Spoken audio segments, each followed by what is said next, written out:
Welcome to Monk's Temple. Find a comfortable position, wherever you are. You might be settling into bed after a long day, or perhaps sitting with a warm drink as evening settles around you. Wherever you are, whatever journey brought you here tonight, let all of that soften. Just for now. Let everything become still. You've been carrying something with you. We all have. It's the quiet weight of expectation. The silent pressure of how things should be, where you should be by now, what your life was supposed to look like by this chapter. We carry mental blueprints, detailed maps of routes we believe will lead us to happiness, to success, to that elusive state called peace. And when life, in its infinite and mysterious wisdom, gently refuses to follow those carefully drawn lines, we experience it as failure. As being off track. As taking a wrong turn into confusing, unknown territory. But what if you're not off track at all? What if this territory you find yourself in, this particular moment, this exact breath, this unique arrangement of circumstances, is itself the destination? What if every apparent detour, every unexpected delay, every door that seems to close without explanation isn't life denying you, but instead guiding you with an intelligence far deeper than your planning mind can comprehend? Tonight, we're not going to follow any map. We're going to learn to read the landscape itself. We're going to listen to the quiet wisdom of the winding path, the sacred value of the pause, the hidden guidance in every redirection. This isn't about forcing optimism or pretending everything is fine.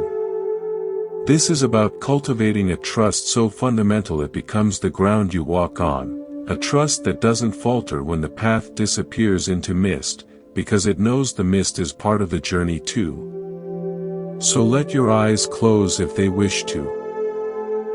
Let your breathing find its own natural rhythm, like waves finding their way to shore. And imagine, just for a moment, the map in your hands dissolving. Not into nothingness, but into pure potential. The kind of potential that exists before plans are made, before routes are chosen. The journey has been underway since your first breath. And right here, right now, you are precisely where you need to be to hear what comes next. Let me begin with a story from a place where the understanding of paths takes a different form entirely. In the quiet, ancient streets of Kyoto, Japan, there was an elderly gardener entrusted with the care of a centuries-old Zen garden. This garden was famous for its meticulous raked gravel patterns, representing flowing water around precisely placed stones, each one chosen with intention. Every morning, as dawn light filtered through the maple trees, the gardener would take his rake and create perfect, flowing lines in the gravel. And every night, without fail, the neighborhood cats would wander through the garden, leaving their paw prints and disrupting the patterns. The gardener's young apprentice grew increasingly frustrated. "We should put up a small fence," he insisted one morning, looking at the night's damage. "Or find a way to keep them out. All our hard work is ruined each night. It's disrespectful to the art." The old gardener simply smiled, that deep, knowing smile that held generations of patience. Each morning, he would arrive at the garden, study the new patterns created by the paw prints, and then begin his raking. But he didn't erase them completely. Sometimes, a particularly elegant series of prints would inspire a new curve in his raking, a softer bend in the gravel river. Sometimes, a cluster of prints around a particular stone would lead him to adjust that stone's position just slightly, revealing a relationship to the light or to other stones that hadn't been visible before. After weeks of watching this, the apprentice finally asked, his voice full of confusion, "Master, why don't you just restore it exactly as it was? The original design is perfect. The cats are just interrupting. The gardener paused, his hand resting on the smooth wooden handle of his rake. He looked at the apprentice with kind eyes. The design was perfect yesterday, he said gently, his voice as soft as the gravel underfoot. But today is a new day. The cats are part of this garden's life, not separate from it. Their wandering is as natural as the wind that moves these trees. If I rigidly insist on yesterday's pattern, I am fighting reality. I am gardening a memory, not a living space. But if I welcome their contribution, if I see their disruption as simply another element of the garden's ongoing creation, then the garden becomes alive.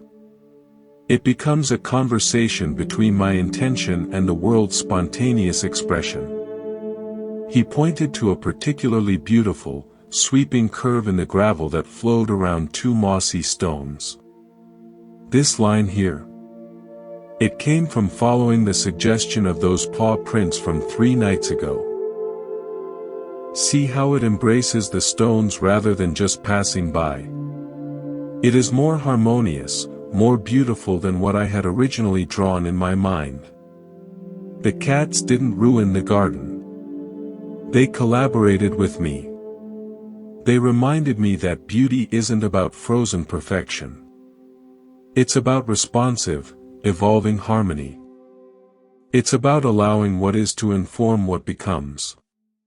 The apprentice looked at the garden with entirely new eyes. The patterns weren't static artifacts to be defended. They were a daily dance between human care and natural spontaneity. The imperfections weren't flaws, they were the very signatures of life interacting with intention. They were what made the garden a living thing, not a photograph. Your life is that garden. Your careful plans, your goals, your vision for how things should be, those are the raked gravel. The unexpected events, the cats of circumstance, the paw prints of surprise, disruption, change, and even loss. They aren't ruining your design. They're collaborating with you. They're offering new curves, suggesting new patterns, inviting you to adjust the stones of your perspective. When you stop fighting them as interruptions and start seeing them as participants in your garden's evolution, your life stops being about maintaining a static, fragile perfection and becomes about co-creating a living, breathing masterpiece. A design that includes the truth of what actually happens, not just what you planned. The most beautiful lines in your life story may well be the ones that emerged from following the unexpected prints left in the night. If this idea, that what feels like an interruption might actually be a collaboration, speaks to you, I warmly invite you to subscribe to Monk's Temple. It's a quiet space, like this one, where we regularly return to these gentle truths together, learning to see the paw prints as part of the art. Your presence here enriches this shared garden. Let's step back from our human stories for a moment and consider the natural world, our oldest and most honest teacher. Nothing in nature moves in perfectly straight lines toward rigid, predetermined goals. Observe a river in its valley. Does it curse the boulder that redirects its flow? Does it lament the curve forced upon it by the harder rock? No. It sings against the stone, wears it smooth over centuries, and finds a new way, creating deeper pools, quieter eddies, and shaded resting places in the process. The boulder didn't ruin the river's journey, it gave the river a new song, a more interesting and resilient topography. The obstacle became the architect of beauty. Consider the growth pattern of a vine climbing a wall. It doesn't shoot directly upward in a straight, ambitious line. It reaches, feels for support, sometimes goes sideways or even downward before finding the path of sunlight. This wandering isn't inefficiency, it's profound intelligence. It's how the vine discovers the most stable, sustainable route, weaving itself into the very fabric of its support. A straight, rigid shoot would snap in the first strong wind. The flexible, exploratory wanderer becomes part of the wall's strength. Even within our own bodies, we find this wisdom. Look at the branching patterns of your lungs, your circulatory system, the neural pathways in your brain. They are fractal networks, beautiful, complex, wandering branches. Not straight pipelines. This design maximizes surface area for oxygen exchange, creates resilient redundancy in blood flow, and enables the miracle of thought through interconnected webs. A straight line is simple, but it's fragile. A wandering, branching, adapting network is complex, and it is robust. It can survive a blockage. It can find a new way. Your life's path is meant to be fractal, not linear. Your detours, your explorations, your periods of seeming backtracking, your side quests and unexpected hobbies, these aren't signs of failure or wasted time. They are the branching of your neural network of experience.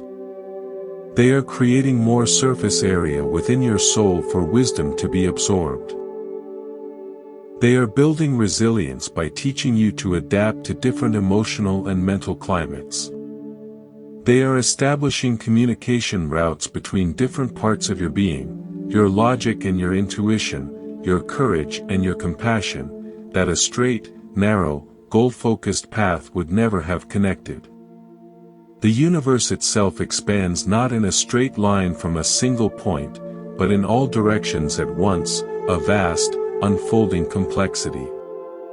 Why would your journey, a beautiful, conscious phenomenon within this very universe, be the only thing required to move in a single, rigid, predictable direction? The expectation of straightness, of constant forward momentum, is the source of so much of our suffering. The acceptance of the natural, intelligent wander, the trust in the branching path, is the beginning of a deeper, more resilient peace. In the misty, heather-clad Scottish Highlands, there lived a cartographer renowned throughout the country for his precise, beautiful maps. He could translate the wild, soul-stirring landscape of lochs and glens into elegant, accurate lines on parchment, a magician of topography. He decided to create his definitive masterpiece, a detailed map of a particularly remote and beautiful glen, rumored to have ancient pathways that seemed to shift and change with the weather and the light. He packed his finest instruments, his best parchment, and set out on a clear, crisp autumn day when the hills were painted in gold and rust. The first 2 days were a cartographer's dream. He took meticulous measurements with his theodolite, made precise notes on the angles of slopes and the bends of streams. His map began to take shape, a work of art. On the third morning, he woke to a sight known only to those lands. The Har, a thick, cold sea fog from the North Sea, had rolled in silently during the night. It swallowed the world in a dense, moist, gray blanket. The majestic peaks vanished. The familiar crags became ghostly shadows, then nothing. Visibility dropped to just a few feet. The sun was a memory. His compass, reliable a day before, now seemed to spin lazily, confused by some underground magnetic anomaly. The recognizable landmarks he'd carefully plotted were simply gone. For hours, he tried to wait it out, huddled by a rock. Then, anxiety mounting, he tried to retrace his steps using his own partial, beautifully drawn map. But the map described a world of visibility, of known points. In this uniform gray, every rock looked the same, every dip in the land felt unfamiliar. His precision tools were useless. He only grew more disoriented, a cold dread seeping into his bones. He was utterly, completely lost in the very territory he sought to define. As the early darkness of a highland evening began to blend with the fog, he felt the first true pang of fear. Then, cutting through the muffled silence, he heard it, a distant, melodic whistling, a traditional tune. Hope, fragile as a thread, pulled him toward the sound. Stumbling over unseen tussocks, he nearly collided with an old shepherd, leaning against a stone wall as if the all-consuming fog were nothing but a mild inconvenience. The man's face was a landscape of wrinkles, his eyes pale and clear. "I'm lost," the cartographer confessed, his voice rough with relief and shame. "My map, it's useless in this." The shepherd nodded slowly, not even glancing at the offered parchment. The paper ones often are when the land decides to wear its veil," he said, his voice like gravel. "But you're not lost, son. You're right here. And here is part of the glen. Always has been." He pointed with his chin, though nothing was visible beyond the gray. "The map in your head is the problem, see? It's fighting what your feet and your breath already know." "What do you mean?" the cartographer asked, clutching his useless tools. The shepherd pushed off from the wall. "Come." He began to walk with an unerring, slow confidence, and the cartographer hurried to follow, afraid to lose the only solid thing in the world. "You're trying to see the glen," the shepherd said over his shoulder. "But in this soup, you must listen to it. Feel it." He stopped suddenly, crouched down with a grunt, and placed his bare palm flat on the damp ground. "This patch here is mossy, deep, and soft. Not the short grass. We're near the old creek bed, the one that runs underground in summer. You can't hear the water yet, but the earth knows." He stood, took a deep breath through his nose, and exhaled slowly. "Taste the air. Different here. More of the peat, a damp, ancient smell. The east wind is bringing it down from the high bog. So we're turned around, but we're not lost. The glen is telling us where we are, if we stop our shouting and listen to its whispering." He walked on, his steps sure on the invisible path.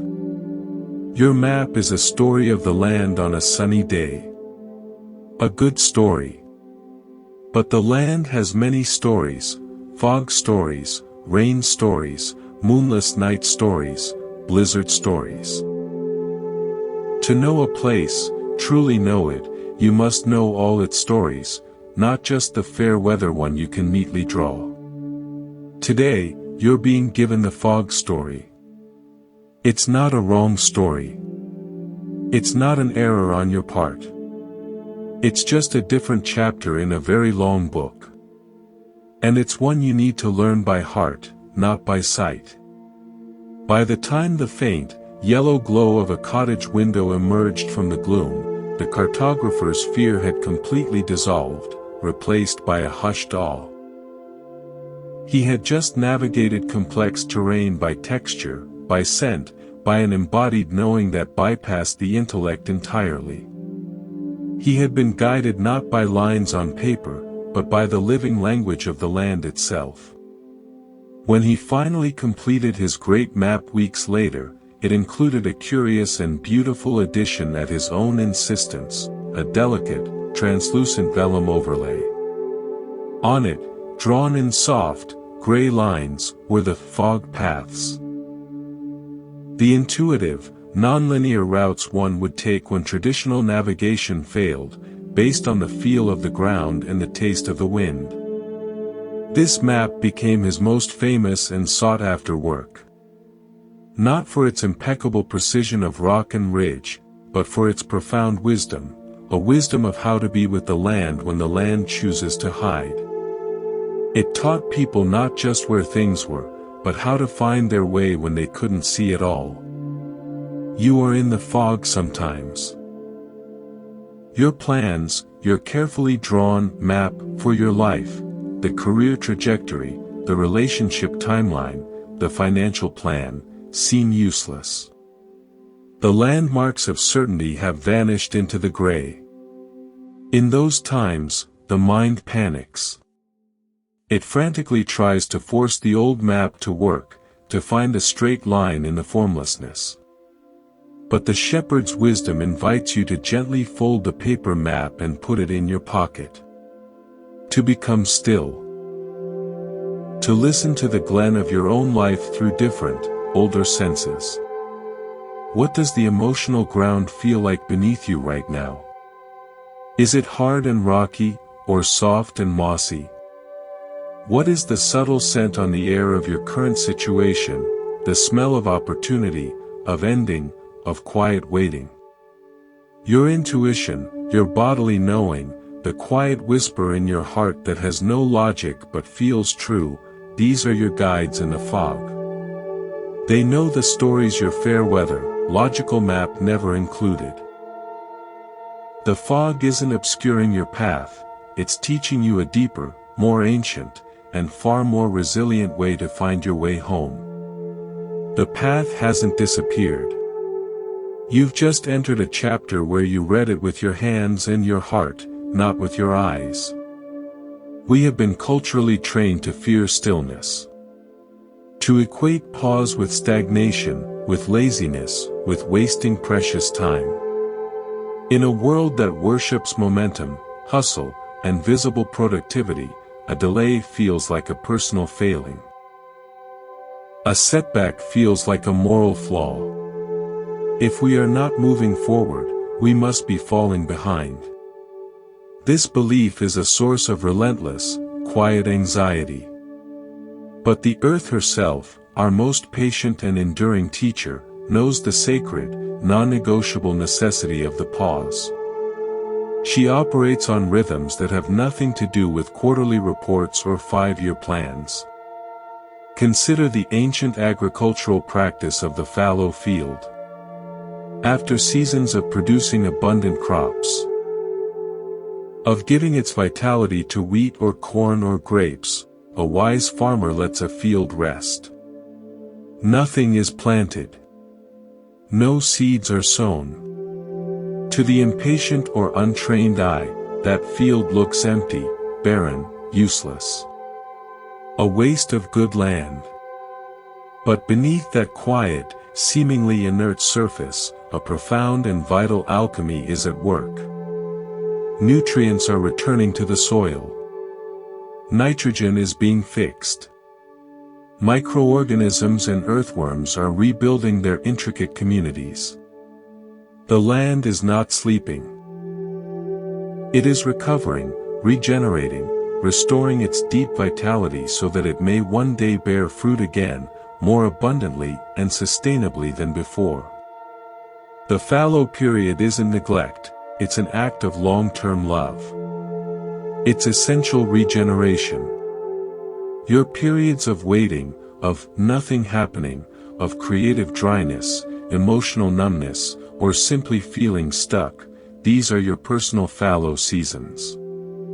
You have been yielding, producing, giving of your energy, your creativity, your heart. You have been in a season of output. The universe, in its infinite compassion, is now allowing you to lie fallow. It is not abandoning you. It is replenishing you. The mind, conditioned by the cult of busyness, screams that you should be planting, doing, achieving, producing evidence of your worth. But the soul knows a deeper truth: if you force a crop onto exhausted, depleted soil, the yield will be bitter, thin, and unsustainable. It will lack nourishment. It will taste of effort, not of grace. Now, consider the dormant seed. Buried in the cold, dark earth through the long winter, it shows not a single outward sign of life. No green shoot straining for the sun, no upward striving, no visible progress at all. It is, to all appearances, a dead thing. But inside that hard, protective shell, a miraculous and invisible process is unfolding.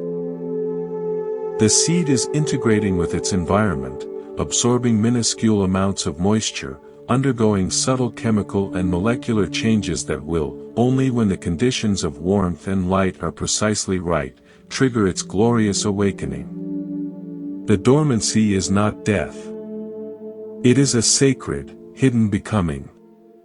It is a gathering of potential so profound that to rush it is to destroy it. Your times of inner dormancy, when inspiration falters, when motivation seems to have gone on holiday, when you feel you're just going through the motions without passion, when your inner landscape feels frozen, these are not evidence that your growth has stopped or that you have failed. They are the seed stage. You are integrating the complex lessons of your last season of growth. You are gathering spiritual and emotional resources at a level too deep for conscious thought. You are preparing for a blossoming whose timing is governed by a wisdom older than your impatience, a rhythm more sure than your anxiety. Honor your fallow fields. Respect your dormant seeds. Do not curse the quiet. It is not emptiness. It is not wasted time. It is potential, resting. It is the universe holding a sacred, silent space for your next, more authentic, more deeply rooted emergence. When you stop trying to force growth out of season, you align yourself with the natural, eternal rhythm that sustains all life. And from that alignment comes a strength that cannot be rushed, a fruit that cannot be forced, and a peace that grows from the very soil of trust. In a village nestled between mountains, known for its distinctive blue pottery fired in wood-burning kilns, there was a young potter. He had studied for years, mastering the coilanthro technique, learning the secret recipes for the vibrant cobalt glaze. His dream was to build his own kiln, a large, domed oven of brick and clay, and fire his first independent batch. He designed it with great care, consulting ancient texts and elders. He built it perfectly, or so he thought. For its inaugural firing, he filled it with his very best work. Bowls painted with intricate patterns of herons and waves, vases with spirals of deep blue, cups so thin they rang like bells when tapped. He stoked the fire, and for hours the temperature climbed, turning the interior into a roaring, orange heart. But halfway through the crucial firing, when the glaze was meant to melt into glass, a hidden flaw in the kiln's construction revealed itself. A hairline crack, born from uneven heating, snaked up the interior dome. Precious heat leaked out. The temperature within became uneven, unpredictable. The firing was compromised. When the kiln had cooled for 3 days and he opened the heavy door, his heart shattered as surely as his pots. Most pieces were ruined, glazes were cloudy and dull where they should have been luminous, colors had run and muddied, some vessels had cracked clean through. His beautiful kiln, his great tool and hope, had betrayed him. In a fury of disappointment, he decided to tear it down and start over. His grandfather, the village's oldest potter, a man whose hands were maps of clay and fire, came to see the disaster. He didn't speak at first. He walked slowly around the cracked kiln, placing a palm on its warm brick. He picked up a ruined bowl, studied its cloudy surface, then another. Finally, he said, "Don't destroy it." "But it's broken," the young potter cried. "It can't hold an even temperature. It's useless." "The crack is part of its story now," the grandfather said calmly. "You cannot pretend it isn't there. But you can learn what the crack teaches. A tool that has never failed you hasn't taught you everything." He proposed an experiment. For the next firing, they would not try to hide from the flaw, but work with it. They placed the delicate, finely painted pieces on the far side of the kiln, away from the crack's draft, where the heat remained stable. But directly in the path of the uneven, escaping heat, near the crack itself, they placed simple, unglazed clay forms, plain bowls, cylinders, spheres. When they opened the kiln after this second firing, the young potter gasped. The pieces on the far side had fired perfectly, their glazes brilliant and hard. But near the crack, the unpredictable, wild heat had worked a kind of magic. The bare clay had been kissed by minerals and the fly ash, creating random, stunning flashes of orange and green and deep umber. The uneven temperatures had created textures like wind-sculpted desert stone, like ancient bark. The pieces were raw, powerful, elemental. They were unlike any polished, glazed pottery in the village. They held the wild spirit of the fire itself. "The kiln isn't broken," the grandfather said, holding one of the dramatic, ash-glazed spheres. It was warm, alive in his hands. "It has become a different kind of tool. It is no longer a kiln for control. It is a kiln for discovery. The flaw didn't ruin it, it specialized it. Now you have, in one structure, two kilns, a place for perfect, traditional work, and a sacred chamber for surrendering to the fire's wilder, untamed art. The crack didn't limit you, grandson. It showed you a new direction you never would have looked for if everything had gone according to plan. Your life has cracks. Flaws in your grand plans. Weaknesses you perceive in yourself. Unexpected limitations that arise, in health, in circumstance, in resources. The instinctive reaction is to see these as fatal errors, to want to tear down the whole structure of your life and start over, to hide the evidence of imperfection. But what if your cracked kiln, your imperfect circumstances, your unexpected limitations, isn't a defect to be eliminated? What if it's a specialization in the making? Perhaps the area of your life that feels most flawed, most uneven, most unreliable, is precisely where a wilder, more authentic, more stunning beauty can emerge, if you stop trying to force it to produce perfect, traditional results. Your limitation might be the very thing that forces innovation, that leads you to discover a form of expression, a strength, a resilience, a unique texture you never would have found under conditions of perfect, controlled, even heat. Don't rage against the crack. Don't waste your energy pretending it isn't there. Instead, learn its peculiar draft. Study the unique conditions it creates. Place your raw, unglazed hopes there, your simple willingness, your basic presence, and see what wild, unexpected beauty the uneven fire of life can create on them. The masterpiece of your life may not come from the perfectly controlled chamber, but from the sacred, flawed space where the heat escapes and the wildness gets in. We often profoundly misunderstand the concept of karma. We reduce it to a simplistic cosmic courtroom, a system of moral judgment where good deeds earn shiny rewards and bad deeds incur stern punishments. We perform a kind act and then subtly, secretly, expect a favor in return from the universe. We suffer a loss or a betrayal, and our minds immediately race to assume, what did I do to deserve this? This framework turns the vast, intelligent universe into a stern, ledger-keeping judge, and our lives into a tense, anxious trial. We become cosmic accountants, constantly trying to tally our good points and live in dread of pending sentences.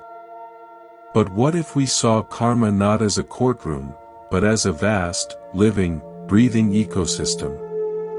In a mature, old-growth forest, every single action is part of an impossibly complex, interconnected web. A giant tree falls in a storm. This is not a punishment for the tree. It is an event that ripples through the entire forest community. It creates a sudden clearing, allowing new light, precious, life-giving light, to reach the forest floor for the first time in a century. Its decaying trunk becomes a nurse log, a nurturing cradle for seedlings, a complex apartment building for insects, a feast for fungi whose mycelial networks weave through the soil like neural pathways. The falling tree's event cascades into thousands of consequences: shelter for a fox, a new hunting ground for owls, nourishment for the soil that will feed future generations of trees.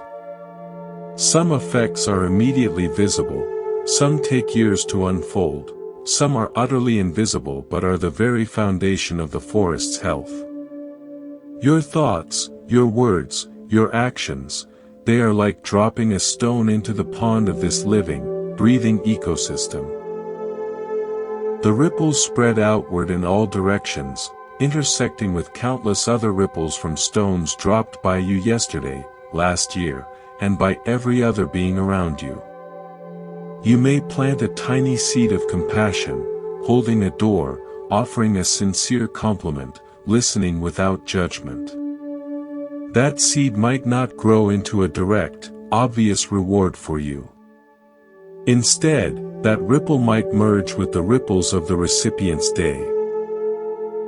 Your moment of patience might become the small grace that allows them to be patient with their frustrated child later.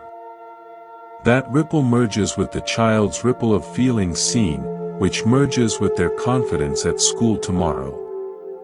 The result is not a linear transaction, a coupon redeemed at the cosmic counter. It is a transformation of the entire relational field, the emotional and energetic atmosphere we all share. You are not depositing into a private karmic bank account. You are contributing to the health of the shared ecosystem of consciousness. A missed opportunity that feels like a cruel rejection. In the ecosystem view, it is not a deduction from your account. It is a clearing in your personal forest canopy. The old tree of that particular path has fallen, allowing new light, light for a different skill, a dormant passion, a more aligned relationship, to reach the soil of your soul. That light can now nurture a seed that was waiting in the understory, one you couldn't even see in the shade of the old, towering plan. A heartbreak that feels like a punishment. It is not a penalty. It is the fallen log in your emotional landscape. It is massive, it is in the way, it feels like ruin. But it is also rich with the nutrients of experience, lessons of love, of boundaries, of self-worth. As it slowly decays, it will create the most fertile, potent ground for a deeper, more resilient, more knowing kind of love to take root. The ecosystem uses everything. It wastes nothing. Karma is not keeping a simplistic score. It is weaving an impossibly complex, dynamic, living tapestry where every single thread affects the tension, the color, and the strength of the whole. We are individual threads. From our limited vantage point, pressed close to the fabric, we often see only a jumble of colors, a knot that looks like a mistake. We cannot comprehend the full, magnificent design from here. Our only task is to trust that the weaver knows the loom, and that our job is simply to be the most conscious, vibrant, authentic thread we can be. The ecosystem is intelligent beyond measure. It uses every experience, joy, sorrow, success, failure, as material for renewal, for balance, for life. Nothing is wasted. Not even what you, in your momentary pain, label as a devastating loss. It all becomes part of the sacred soil from which your continuing growth will draw its sustenance. On a remote, wind-lashed island in the North Atlantic, a solitary lighthouse keeper maintained his vigil. His world was the tower of granite, the endless rhythm of the sea, and the great, sweeping beam of light that cut through the darkness every night. His purpose was simple in principle. Keep the light burning to warn ships of the treacherous, saw-toothed coastline hidden in the black water. One winter, a storm descended that old fishermen would speak of for generations. It wasn't just a storm, it was a fury. Winds screamed at speeds that tore the voice from your mouth. Waves, not content with the sea, became mountain ranges that marched upon the island itself, shaking the very rock beneath the tower. And the snow. It mixed with sea spray until the air became a blinding, horizontal white sheet. Visibility was not just low, it was zero. The world beyond the thick, salty glass of the lantern room ceased to exist. The keeper lit the lamp at dusk as always. The powerful beam sprang to life, and was swallowed whole just feet from the glass. It illuminated nothing but a swirling, solid wall of white. He watched, and a profound, cold despair settled in his chest. His purpose, his reason for being in this lonely, hard place, felt utterly, completely futile. No ship's captain, no matter how skilled or desperate, could possibly see that tiny light in such elemental chaos. He was performing an empty ritual, shouting into a deafening gale that mocked his small, human light. For 3 days and 3 nights, the storm raged with unrelenting violence. He kept the light burning. Not out of hope, but out of stubborn, mechanical duty. A grim adherence to the ritual, because to let the darkness win in the lantern room would have meant a deeper darkness inside him had already won. Weeks later, with the calm of spring beginning to thaw the edges of the sea, the supply boat made its first visit of the season. The captain, a grizzled man with a face like old leather, sought out the keeper. He didn't just thank him, he grasped the keeper's hand with an intensity that spoke of more than routine gratitude. His eyes were serious. That storm in January, the captain began, his voice low. We were caught in it. Coming up from the south. We were utterly lost. The compass spun like a child's top. No stars, no horizon, nothing but that white hell and the sound of the ship groaning. The waves were turning us broadside. We tried everything. We were sure, we were being driven onto the rocks. We'd said our goodbyes. We'd given up hope. He paused, the memory tightening his face. Then, it happened. A miraculous tear in the blizzard. 1 second. A literal hole in the fabric of the storm. And in that 1 second, we saw it. One flash. Your light. Just one single, brilliant flash against the black rock behind it. It was enough. It was everything. It told us exactly where the death was, where those teeth were, relative to our bow. We corrected course. Just 15 degrees. We rode it out. That one flash, in that 1 second of clarity you gave us, saved every soul on this boat. The keeper stood frozen, his own breath caught in his throat. He remembered those 3 days. The despair. The conviction that his work was meaningless, a shout into a void. He had never known that his persistent, faithful light had been a silent, steady promise in the chaos. That it had pierced the maelstrom at the exact, critical moment, and in the exact, necessary way, to be a lifeline. He had felt forgotten, but he had been the unwavering reference point. He had felt useless, but his light had been the difference between life and death for men he would never meet.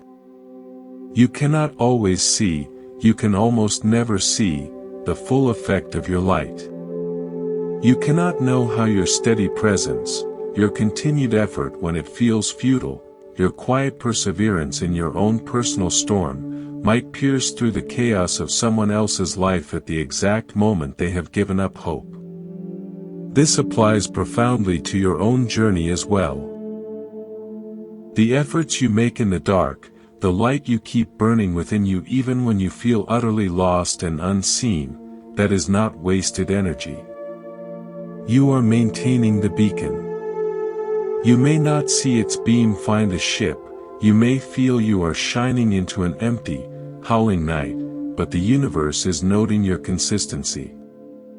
Your light is part of a vast, invisible, interconnected navigation system for souls, a system you cannot perceive from your isolated tower of current circumstances. Trust that your light matters. Especially when you can't see it mattering. Especially when it feels most foolish to keep it lit. Your job is not to control the storm or to ensure that every ship sees you. Your job is to keep the light burning. The timing of the revelation, the tearing of the veil, the moment when your constancy becomes someone else's salvation, that belongs to a greater intelligence, a wider choreography. You are the keeper of the flame. That is enough. That is everything. We speak so easily, so casually, of wrong turns. As if life were a simple highway with clear signage, and any exit not leading directly to our intended destination is an error in navigation. As if there is one correct, paved route for everyone, and all other paths are mistakes. But can a river take a wrong turn? It follows the relentless pull of gravity and the path of least resistance through the landscape. It is being exactly what it is, responding perfectly, not to a map, but to the actual, physical reality of stone and soil. Its bends are not errors, they are its intelligent conversation with the earth. When you stand at a crossroads in your life and make a choice, a career move, a relationship decision, a move to a new city, you are not choosing between right and wrong. You are choosing an experience. One path may lead to a breathtaking vista of accomplishment. Another may lead into a deep, quiet forest of introspection. A third may involve a steep, challenging climb that strengthens muscles of resilience you never knew you had. The wrong turn exists only in comparison to a phantom, the haunting fantasy of the path you didn't take and the idealized, pain-free experiences you imagine it would have offered. That phantom path is smooth, successful, and devoid of the very friction that creates character. It is a ghost, and comparing your living reality to a ghost will always leave you feeling insufficient. I remember this from a personal hike years ago in the Appalachian Mountains. I had a clear, well-marked trail map pointing to a popular waterfall, a sure-thing destination. I was lost in thought about a major life decision, my mind churning with what-ifs, and I walked right past a crucial junction. I found myself on a faint, overgrown trail that wasn't on my map. For a full hour, I felt only hot frustration with my own carelessness. I cursed the lost time, the extra effort, the sense of being foolish. I was on a wrong turn, wasting daylight. Then, the trail ended abruptly at the edge of a high, rocky bald, a vast, open meadow of wild grass and late-blooming flowers at the mountain's shoulder. Before me was a 180-degree view of endless, rolling blue ridges fading into the autumn haze. There was no one else there. The only sounds were the wind weaving through the grass and the distant, lonesome cry of a red-tailed hawk. I sat on a sun-warmed rock for an hour in perfect, profound solitude. The crowded, noisy waterfall trail with its predictable beauty could never have offered this, a gift of spacious silence, a perspective that literally lifted me above the tangled forest of my worries. My wrong turn did not lead me away from beauty or peace, it led me to a different, more majestic, more personal kind of both, the very medicine I needed for the decision weighing on me. It gave me the aerial view my earthbound worrying had obscured. Your life is full of these hidden balds, these unplanned vistas, these silent meadows of grace. We curse the overgrown, unmarked path because it's not the paved, popular, socially approved one we intended. We see the detour as a delay to our real life. But the destination is not the only point. The terrain itself is the teacher. The wrong turn teaches resilience, resourcefulness, humility, and the profound joy of discovery. It shows you landscapes of your own character, your patience, your adaptability, your courage, that you would never have witnessed from the safe, predictable main road. It offers views that can only be earned by wandering, by trusting your feet when your map fails. There's a concept in wilderness navigation and survival training called valuable dislocation. It refers to the profound insight, reorientation, and skill building that can only come from being somewhere you didn't plan to be. When your GPS fails and you have to navigate by the stars. When you're out of water and have to find a spring. The crisis forces a deeper knowledge to surface. Every so-called wrong turn in your life is a potential, valuable dislocation. It offers a perspective on who you are and what you're truly capable of that a lifetime of correct, on-schedule navigation could never provide.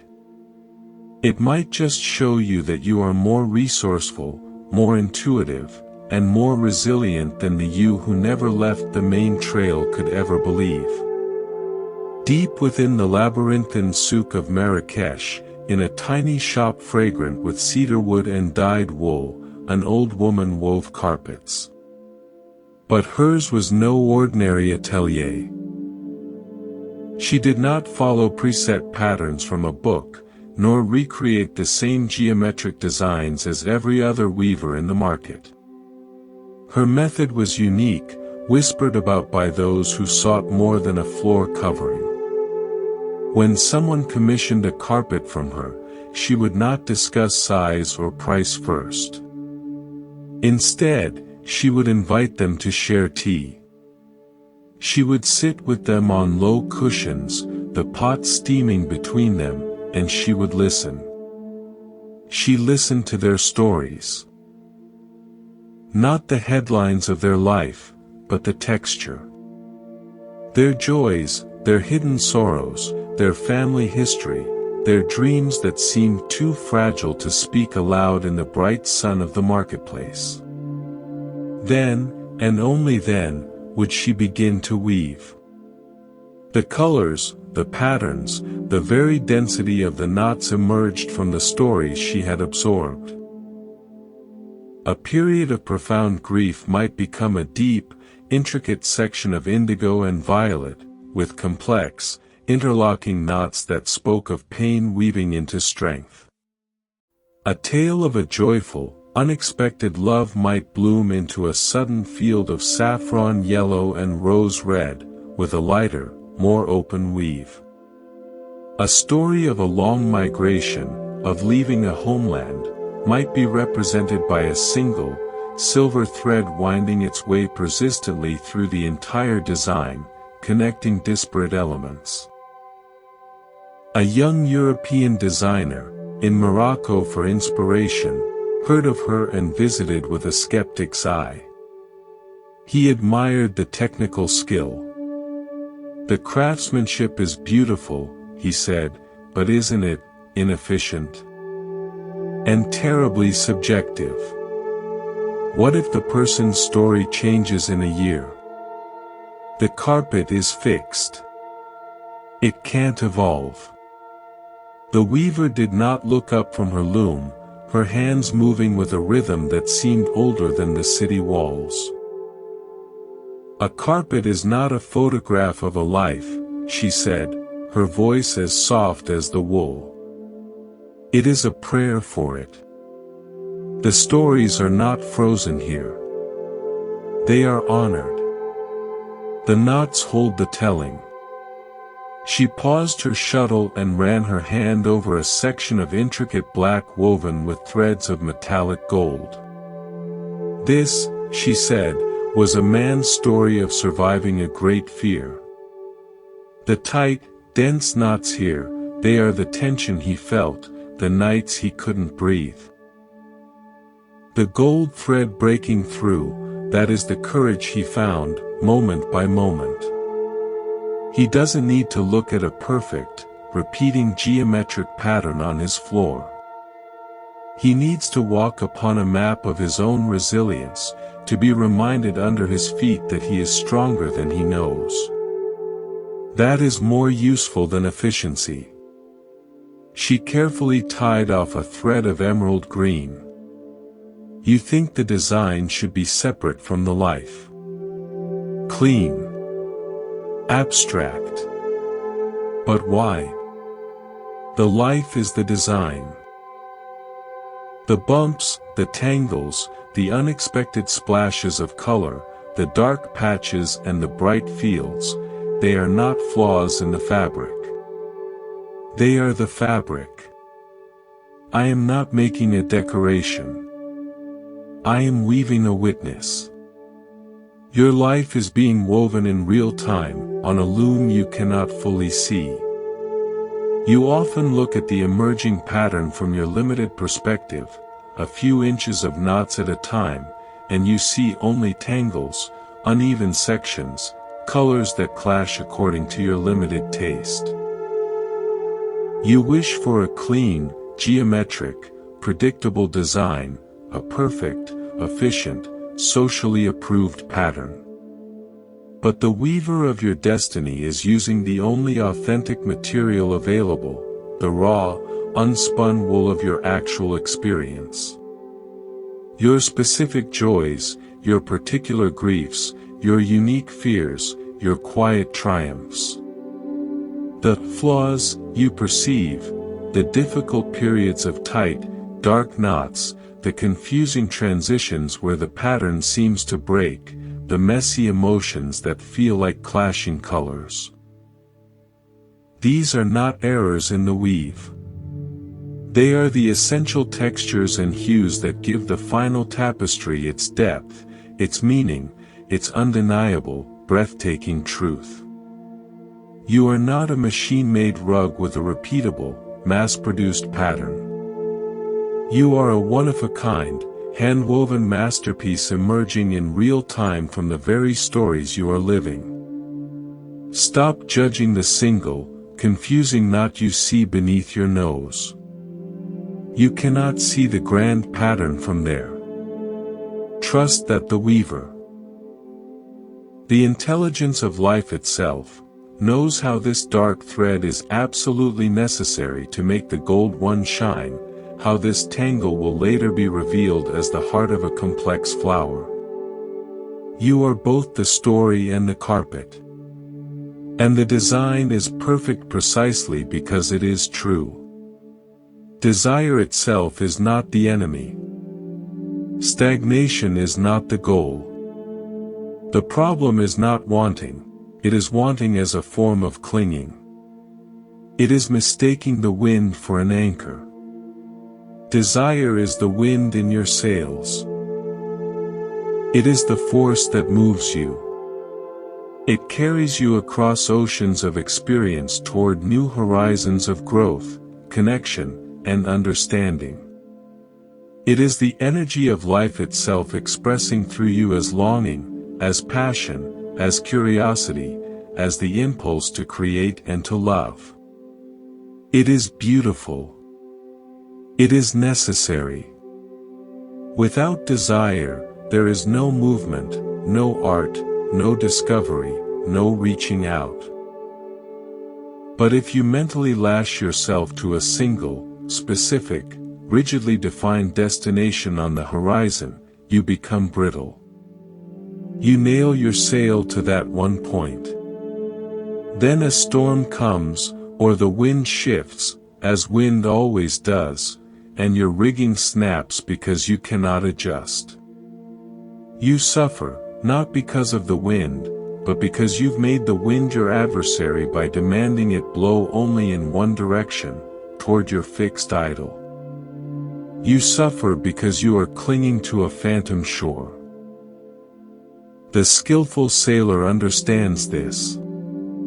She sets an intention, a general direction, say, west, toward the open sea, toward new possibilities. She raises her sail. But then, she feels the wind. She constantly, sensitively adjusts the sail's angle, the trim of the sheets, to harness the wind's power as it is, even if it takes her on a series of tacks, those zigzagging movements that seem to head away from the goal temporarily. The destination is held lightly, but the relationship with the wind, with the actual, present moment energy of life, is primary. Sometimes, by working with the wind, even on a tack that seems to lead momentarily away, she discovers a more favorable current, a hidden island of resources, or simply a more graceful, efficient way to reach her true bearing. The original, west, was just the initial spark, the longing. The real journey is the alive, dynamic conversation with the sea itself. Your longing for love, for purpose, for creative expression, for inner peace. These are beautiful, necessary winds. Don't nail your sail to a brittle, specific image, this specific person who must fulfill you, that exact job title that must validate you, this permanent feeling of bliss that must never waver. These are mental idols, frozen pictures. They have no life. Instead, feel the wind of your longing. Let it fill your sail. Feel it on your face. Then engage the rudder of your awareness. Steer, adjust, tack. Be in a mindful, responsive dialogue with the conditions of your life as they actually are, not as you think they should be. The true destination, an authentic life of meaning and connection, will emerge from this dynamic, moment-to-moment conversation between your deepest soul intention and life's ever-changing, ever-teaching currents. Desire becomes suffering only when you treat the wind as something that must obey your static, paper map. When you treat it as a partner, as the very breath of the journey itself, desire transforms. It becomes the joyful, liberating force of your unfolding. It is no longer a chain that binds you to a specific outcome. It is the very thing that sets you free to explore the vastness of your own becoming. In a small, sun-dusted workshop overlooking the cobbled streets of Prague, an elderly watchmaker practiced his near-vanishing art. He was known for his ability to repair the most delicate, antique timepieces, mechanical hearts that had stopped beating decades, sometimes centuries, before. One day, a man came to him with a beautiful, slender pocket watch from the 1920s.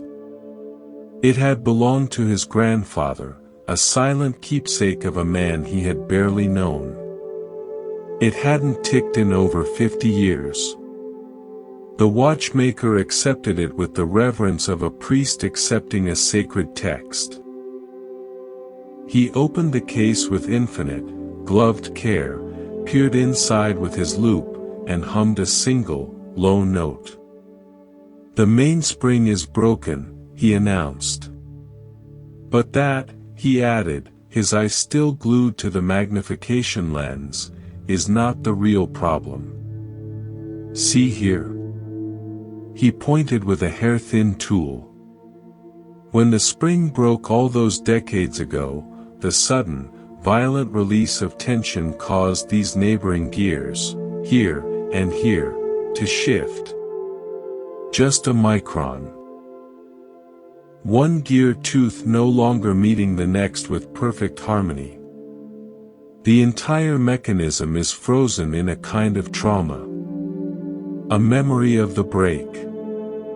He worked for days in focused silence. He sourced a new mainspring of the exact historical specification. But his real artistry was in the meticulous, almost meditative realignment of the displaced gears. He cleaned away decades of congealed oil, the ghost of old time, and restored the microscopic, sacred relationships within the mechanism. It was surgery on memory itself. Finally, he called the man. He placed the watch, warm from the bench light, in the man's palm. It was ticking. A steady, soft, alive tick-tock tick-tock that seemed to fill the quiet room. The man held it to his ear, his eyes closing in a wave of relief. Then they opened, a slight, puzzled frown forming between his brows. He listened more closely. The rhythm wasn't a sterile, perfect metronome. It had a very slight, almost musical irregularity. A gentle, rhythmic stumble. A tick-tock tick, tock tick-tock. A hesitation so subtle you might miss it if you weren't listening for the soul of the thing, and not just its function. "Is it still broken?" he asked, a thread of concern in his voice. The watchmaker's eyes crinkled at the corners, etching a map of 1,000 such smiles. "No," he said softly, his voice like the sound of the watch itself. "It is healed. I could have replaced every single gear with new, mathematically perfect ones. It would tick with flawless, dead regularity. Tock tock tock tock. But that would not be your grandfather's watch. That would be a replica. A forgery of history. A lie made of new parts." He took the watch back gently, holding it up so the light caught its face. "The slight irregularity you hear, that is the memory of the break. It is the sound of the mechanism having learned a new way to align itself after the shock. The gears have worn into each other in this specific, post-trauma pattern over the last few days of running. That unique, stumbling rhythm. That is the watch's soul speaking. It is more accurate now than any new watch could be, because its time includes the story of its own breaking and mending. That gentle hesitation in the tick-tock, that is its authenticity. That is the proof that it has lived. You carry breaks within you. Heartbreaks, failures, losses, traumas, events that released a violent tension and seemed to shatter your mainspring. The modern therapeutic impulse is often to fix yourself, to identify the broken parts and replace them with new, perfect ones, new beliefs, new behaviors, a new personality polished to a high, scarless shine. We aim for a sterile, flawless tick-tock of a life, where no stumble is audible. But your wholeness is not the absence of breaks. Your wholeness is the unique, miraculously realigned mechanism that learned to keep time after the break. The slight irregularity in your emotional rhythm, the shadow memory of an old pain that surfaces sometimes, the unexpected tenderness or fierce protectiveness that grew from a wound, this is not brokenness. It is your soul's signature. It is the living proof that you have been through something and have reorganized your entire being around that truth. You now keep a different, deeper kind of time, a time that includes your history. Your imperfect rhythm, your moments of hesitation, your unique cadence, these are not flaws to be erased with perfect new parts. They are the authentic sound of a life that has been lived, that has been broken, and that has been artfully, resiliently, lovingly mended. Cherish that sound. It is not the noise of damage. It is the music of a real heart, telling its true time. Some of the most powerful, formative blessings in your life are not events, but non-events. They are not what happens, but what strikingly, surprisingly, painfully doesn't happen. You didn't get that job you prepared for so intensely. The relationship you invested your heart in ended, not with a mutual understanding, but with a confusing silence. The business deal you counted on fell through at the very last signature. The planned move to a new city was cancelled by a circumstance beyond your control. In the moment, each one feels like a crack in the foundation of your future, a door slammed in your face by a careless universe. It feels like denial. It feels like failure. But what if that door wasn't slammed? What if it was quietly, firmly closed by a wise and compassionate architect who could see that the room beyond was structurally unsound for you? That its walls were built on sand, its beams were rotten, and to enter would have meant a far greater collapse later. Imagine you are building a grand stone arch, like those in ancient Roman aqueducts. Each stone is an event, a relationship, an opportunity, a phase of life. The final, topmost stone, the keystone, is the piece that locks all the others into place, making the arch capable of bearing immense weight and standing for centuries. But the keystone can only be placed when every single supporting stone on either side of the arch is in its exact, perfect position. The alignment must be flawless. If you try to wedge the keystone in prematurely, before the supporting stones are ready, the entire arch collapses under its own aspiring weight.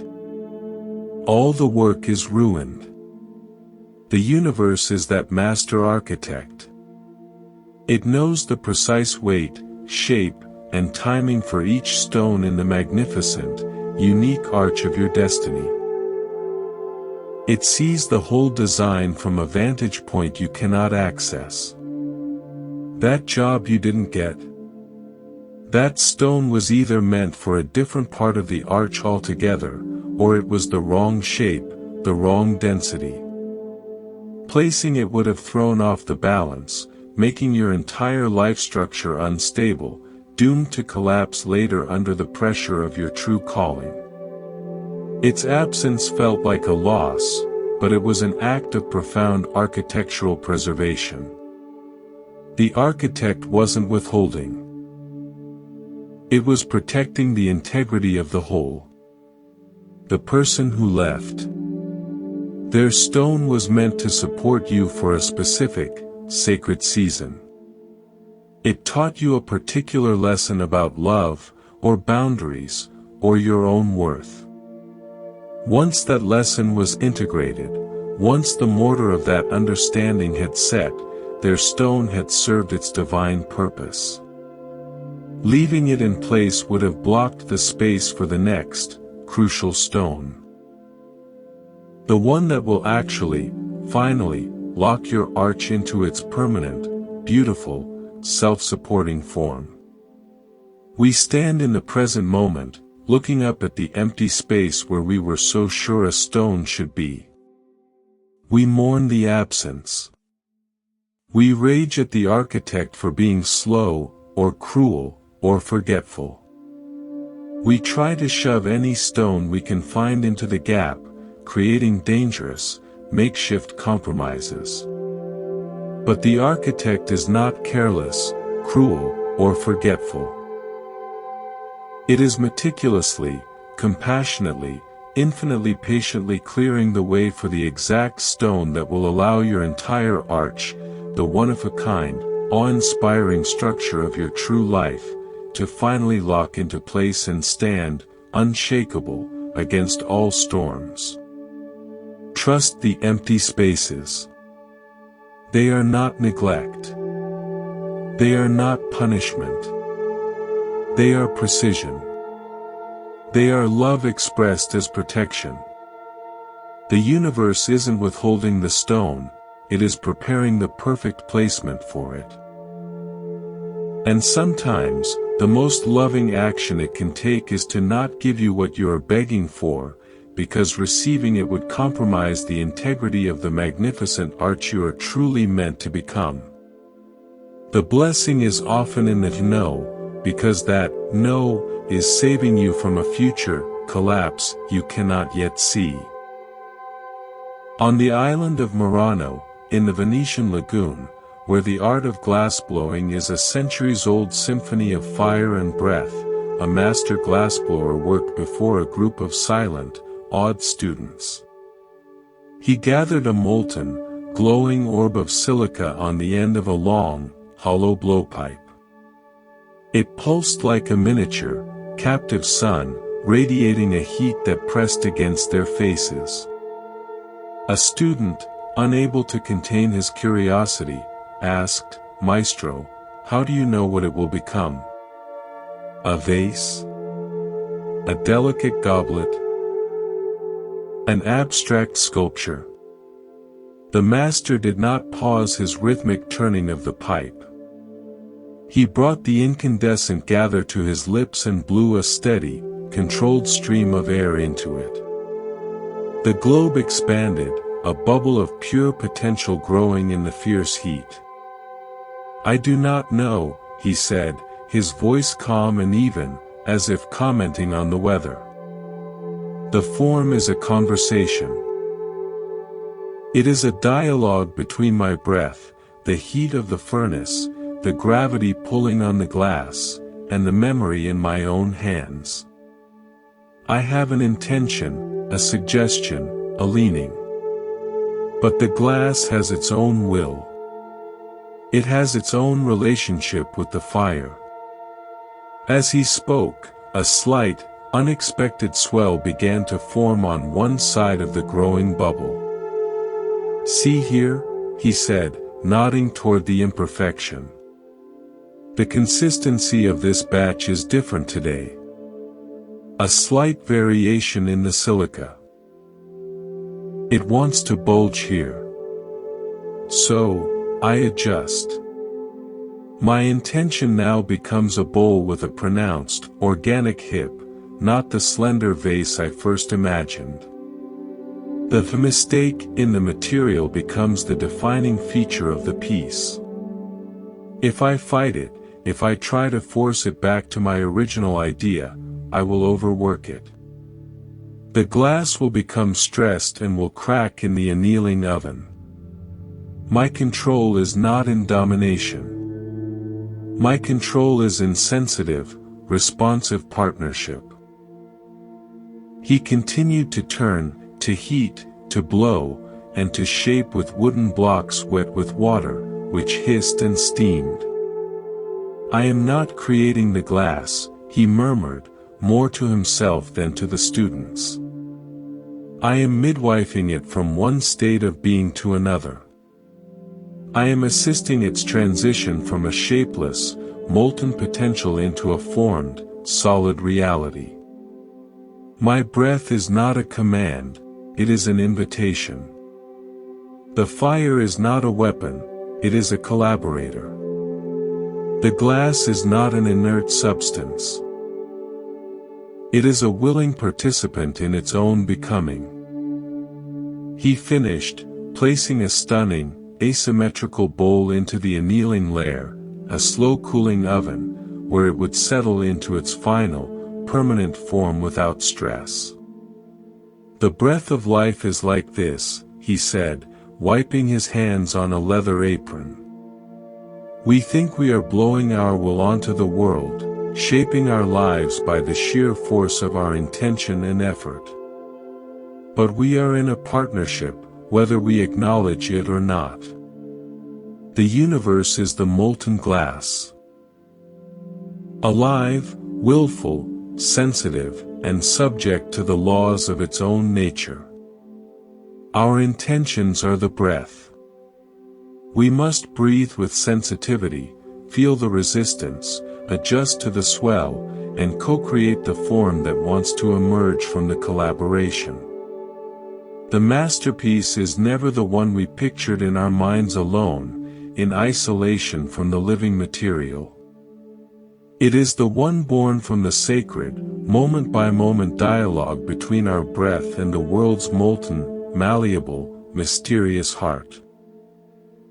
You are in that partnership. Your intentions, your efforts, your prayers, they are your breath. But you are not blowing into empty space.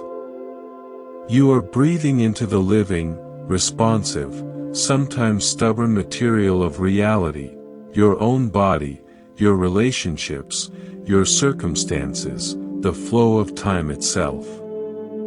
When you encounter a swell, an unexpected resistance, a change in the consistency of your plans, you have a choice.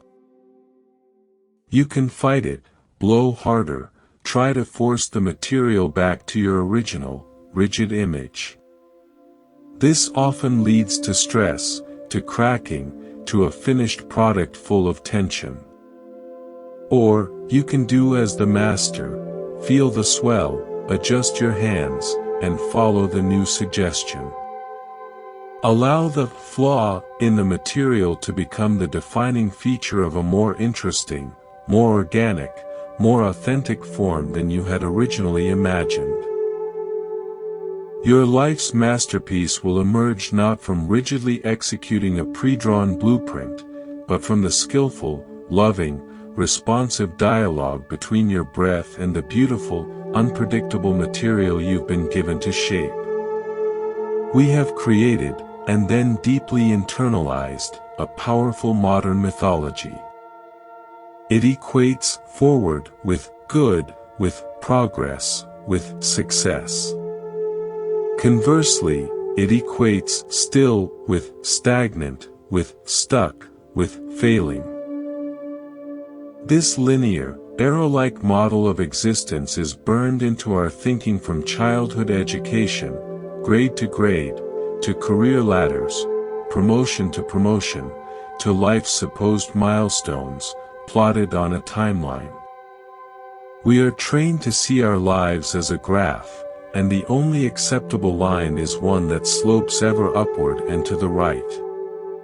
But step outside the human mind's constructed narrative for a moment. Consider physics. In the vastness of space, there is no universal forward. There is only motion relative to other objects. A satellite in geostationary orbit is moving at thousands of miles per hour, yet from the fixed perspective of the Earth below, it is purposefully still. It is stuck in the most useful, vital way, maintaining a constant, unwavering relationship with a single point on the planet, which enables our global communication, our weather forecasting, our GPS. Its immense speed creates functional stillness. Its stuckness is its purpose. Your periods of stillness, when you feel you are not progressing on your linear, upward-sloping graph, may be your soul's geostationary orbit. You are moving, internally, spiritually, emotionally, at profound, transformative speeds, but you are matching the rotational velocity of your own deepest development. You are maintaining a crucial, constant relationship with your own core, with a truth that requires stability to be perceived. From the frantic, surface-level perspective of the world's hustle culture, always chasing the next milestone, you appear stuck. But from a higher, quieter vantage, you are in perfect, purposeful position. You are still, because you are exactly where you need to be to receive the signals you're meant to receive, to observe the inner landscape you're meant to understand, to hold the space necessary for a deeper integration. Not all meaningful motion is linear. Some is rotational. A deepening into the center of your being. Some is cyclical, a returning to the same lesson with higher understanding, like a spiral ascending. Some is orbital, a maintaining of sacred balance between opposing forces. The tree's most vital, life-sustaining motion is not just its upward growth toward the sun, but the invisible, circular flow of sap, and the vast, slow, seasonal cycle of decay and rebirth in its roots. To judge your life's worth and progress solely by linear forward motion is to profoundly misunderstand the physics of growth and the biology of the soul. You are a multidimensional being. Your most important progress might be occurring in a dimension, depth, wisdom, compassion, resilience, that you are not currently measuring with your mental spreadsheet. Honor your orbits and your cycles. They are not stagnation. They are sophisticated, sustainable, and deeply intelligent modes of being in a complex, relational universe. On the sweeping green slopes of Signal Hill in Cape Town, where the wind funnels between the Table Mountain Plateau and the Atlantic Ocean with a relentless, polished force, there was an old man famous for flying the most elaborate, giant kites.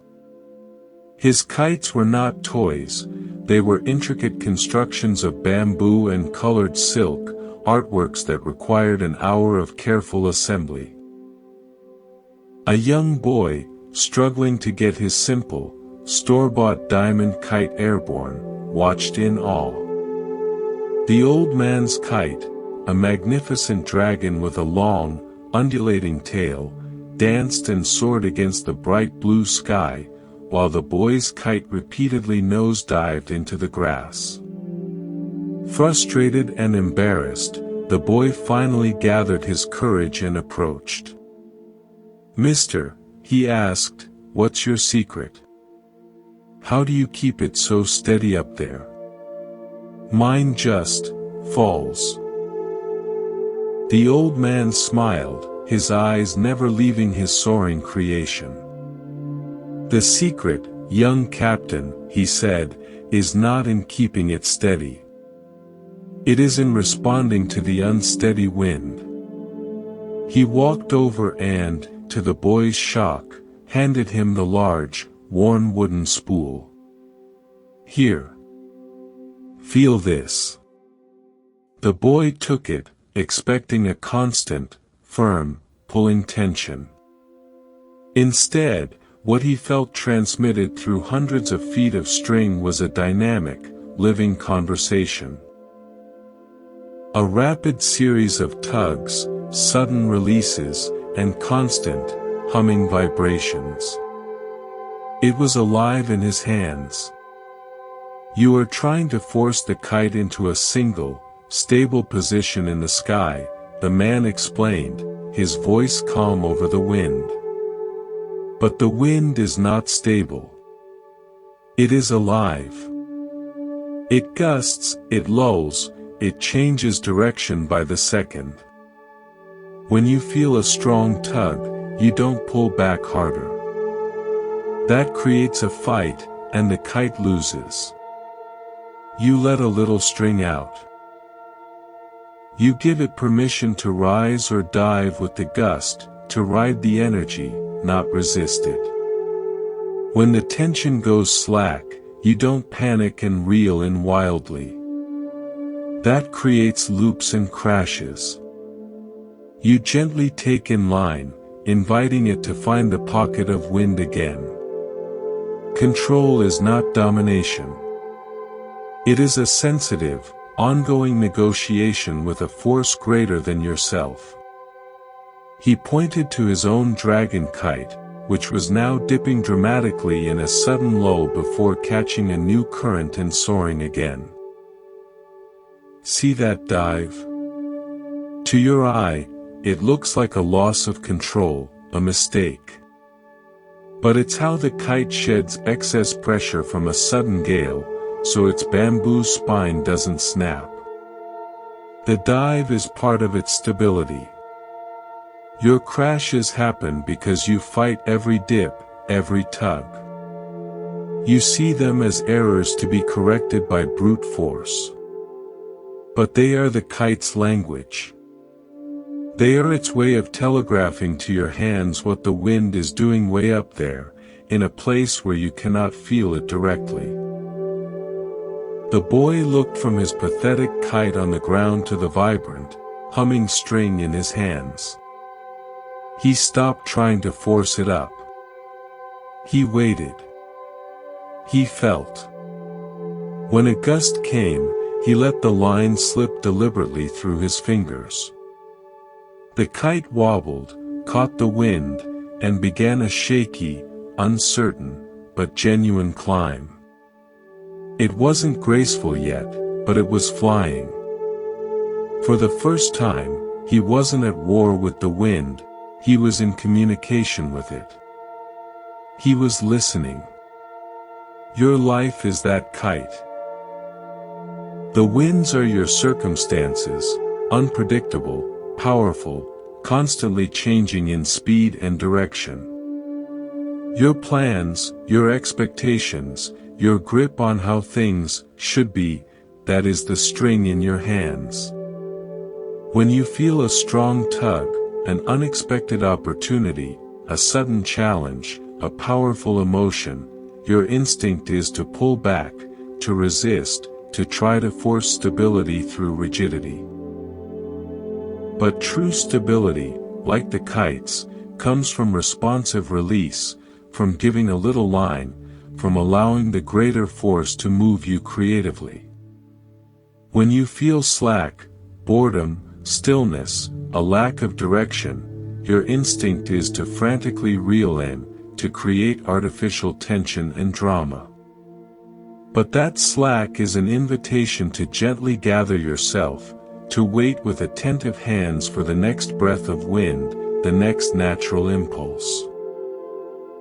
The dives and wobbles in your life are not failures of navigation. They are how you shed excess pressure. They are how the conditions aloft communicate with you down here on the ground. They are feedback, not failure.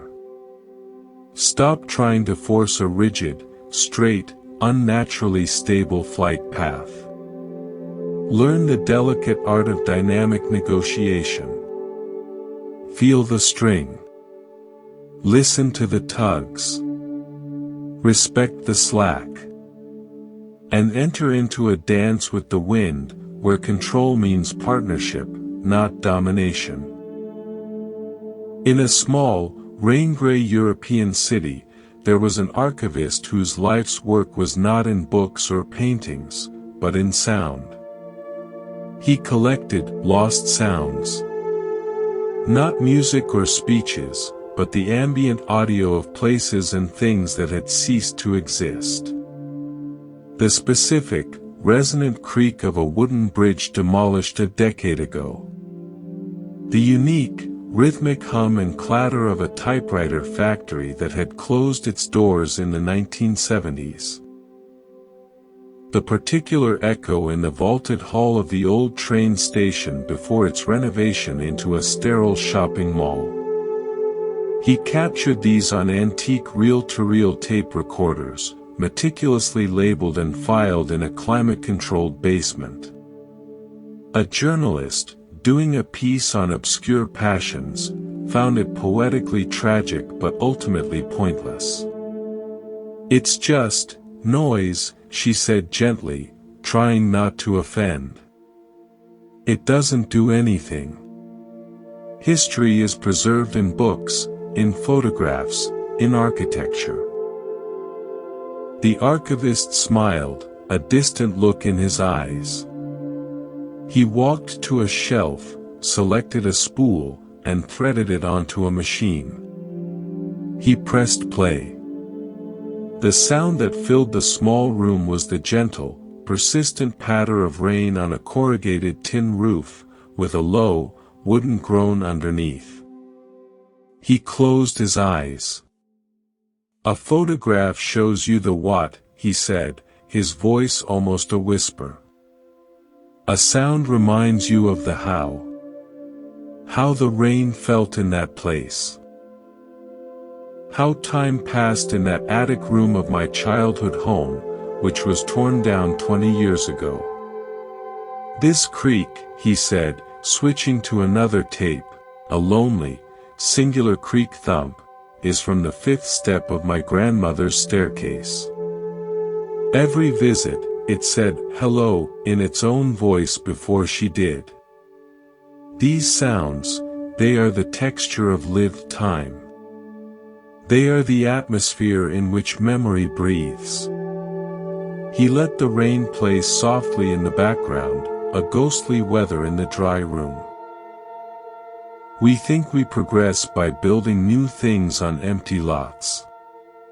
But the empty lot isn't empty. It is full of the echoes of what was. To build something new well, with soul, you should listen to those echoes first.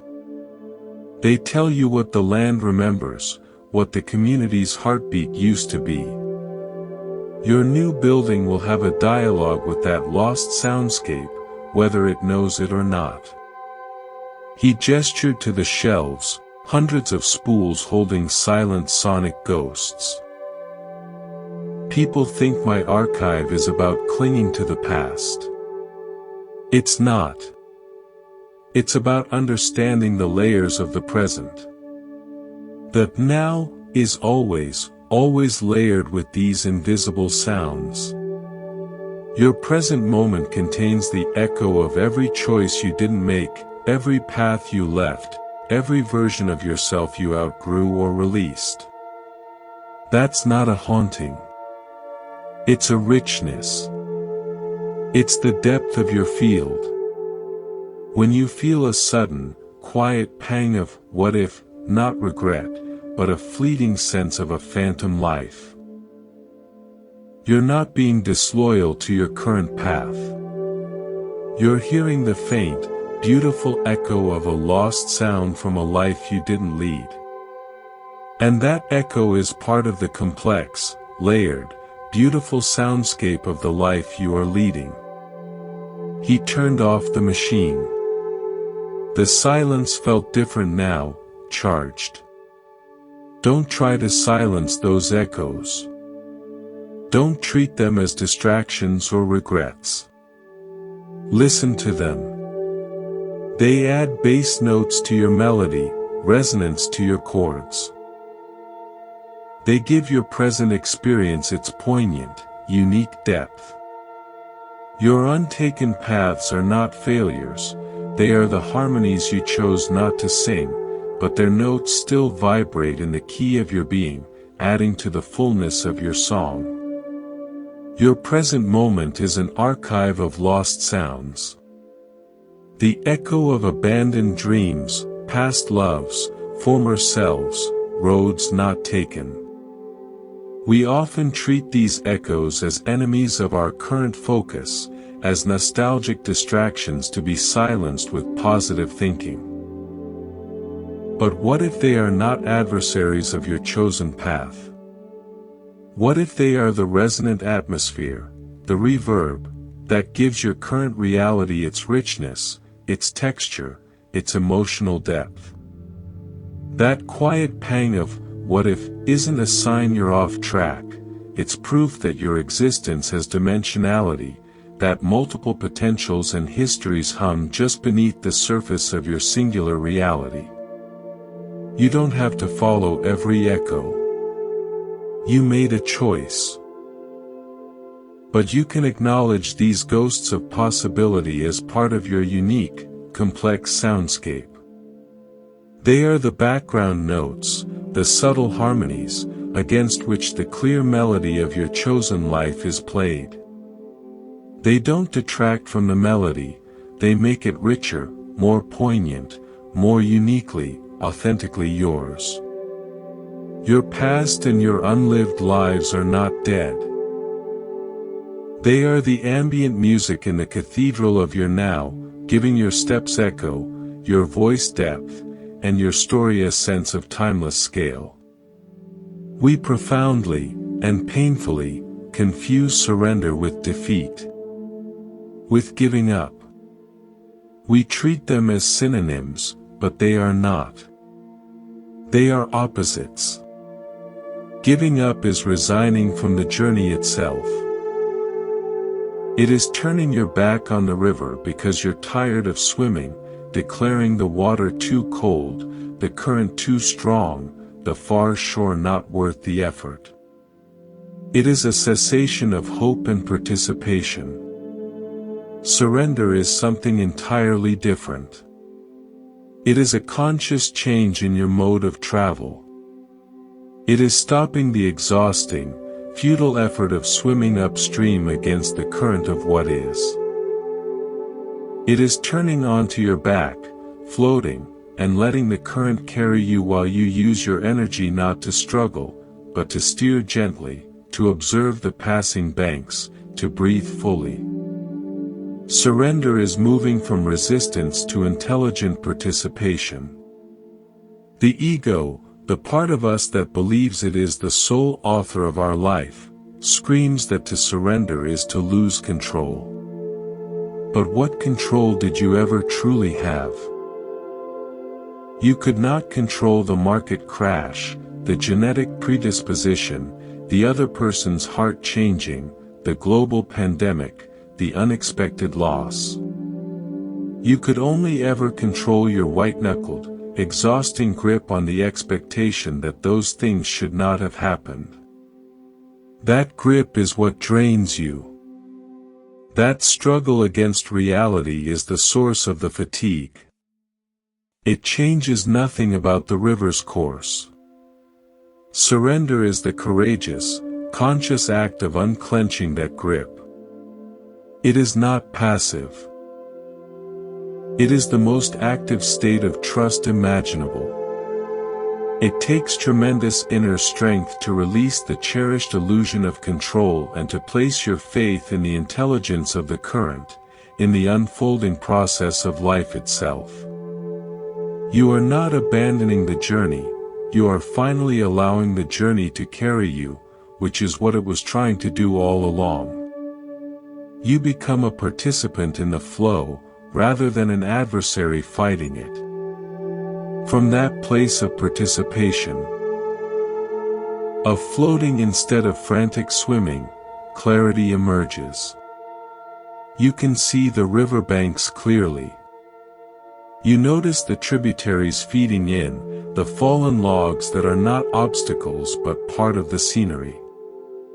You begin to understand your destination not as a specific point on a map you must laboriously reach, but as a state of being in harmony with the water, with the journey itself. Surrender isn't losing. It is coming home to the way things actually are, and finding your authentic power and peace within that reality, not in an exhausting, lifelong war against it. On the rugged, mist-shrouded coast of Washington's Olympic Peninsula, a marine biologist led small, quiet groups through the wonder of tide pools. She taught people to see the miniature, transient worlds revealed at the lowest tide. Blood-red anemones like underwater flowers, purple ochre sea stars clinging to rocks, hermit crabs in borrowed shells, all living in sunlit, salty pools that would vanish under the sea's return in hours. One day, a stressed executive on a mandated, digital detox vacation joined her tour. He was impatient, subtly checking his wrist where a watch would be, his mind clearly elsewhere. Watching a sea anemone contract into a gelatinous blob as a shadow passed over, he remarked, "It's all just sitting here, waiting passively for the water to come back. Seems like a terribly vulnerable way to live." The biologist, a woman with calm eyes the color of the sea under clouds, knelt by the pool. She didn't look up at him. "It's not waiting," she said softly, her voice barely above the sound of the surf. "It's being. And it's not vulnerable. It's exquisitely, perfectly adapted." She pointed a finger, careful not to touch. "See this anemone? When the tide is in, it unfurls its tentacles wide, a beautiful, passive predator feeding on what the ocean brings. When the tide is out, it pulls everything in, becoming this small, tough, water-conserving lump. It doesn't resist the cycle. It has two perfect, complete forms for two completely different conditions. The vulnerable, open form and the closed, protected form are both essential, both intelligent. One is not better or more advanced than the other." She moved gracefully to a chiton, a primitive mollusk that looked like a living, armored rock. "This one," she said, "seals its shell tightly to the rock face. It traps a thin layer of seawater between its body and the stone. It literally creates its own temporary, personal ocean to survive the exposure. It doesn't try to stay wet in the same way it does at high tide. It invents a new kind of wetness, perfectly suited to the new, temporary condition of being in air." She stood and finally looked at the executive, her gaze steady and kind. "You see the low tide as a problem. A time of lack, of exposure, of unproductive waiting. For these beings, it is not a problem. It is a phase of the eternal cycle, and they have brilliant, specific, evolved strategies for it.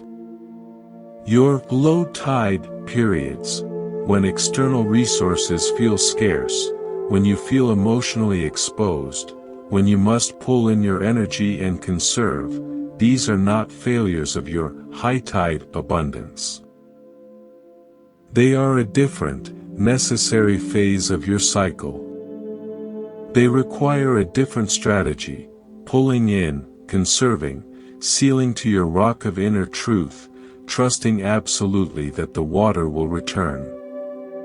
The skill of a resilient life is not in maintaining high-tide behavior at all times. That's exhausting and impossible. The skill is in knowing which form to take for the phase you are actually in. Your low-tide form, contracted, quiet, self-preserving, is not a lesser version of you. It is a specific, intelligent adaptation for a specific condition.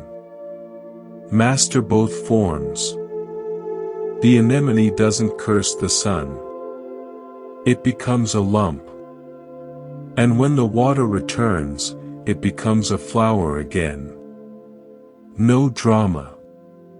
No identity crisis. Just perfect, rhythmic, trustworthy transformation. You are a tidal being. You have seasons of glorious, outward expression and abundance, your high tide. And you have seasons of necessary inward retreat, conservation, and seeming stillness, your low tide. The suffering arises when you judge your low tide form by the standards of your high tide form, or when you try to force high tide behavior during a low tide season. It's like the anemone trying to unfurl its tentacles in the burning sun; it would simply dry out and die. Honor the phase you are in. If you are in a low tide, don't waste energy lamenting that you're not blooming. Conserve. Pull in. Seal to your rock. Create your own inner ocean of peace.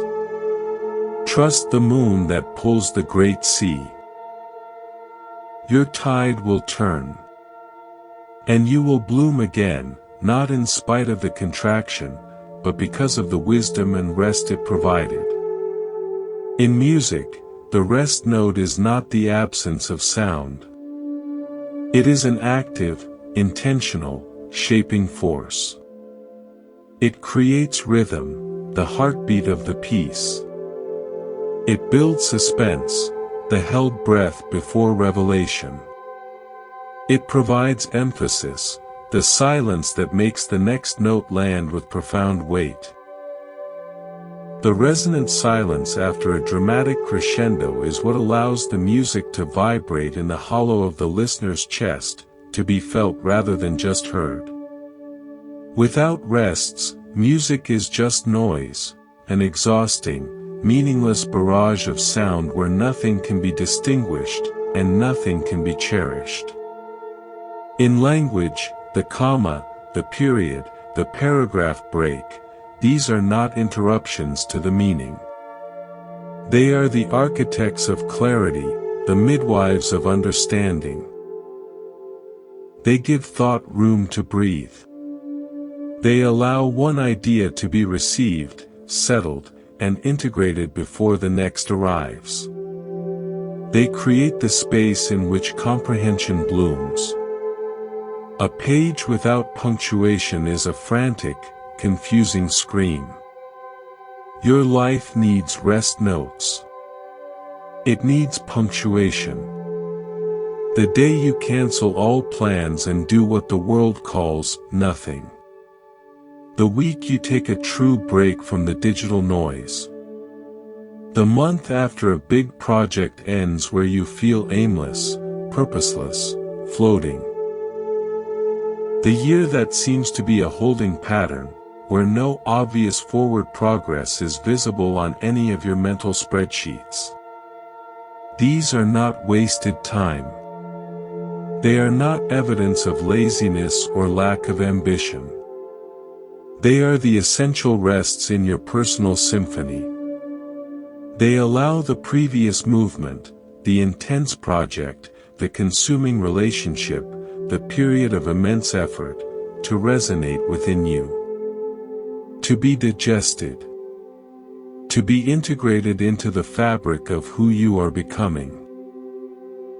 These pauses create the spaciousness that makes the next phase of your life meaningful, deliberate, and powerful. They provide the contrast that makes action feel like choice, not compulsion. If you fill every rest with more sound, with more activity, with more frantic doing, you create a life of cacophony where nothing has time to land, to sediment, to truly mean anything. You become a busy noise, a human doing rather than a human being.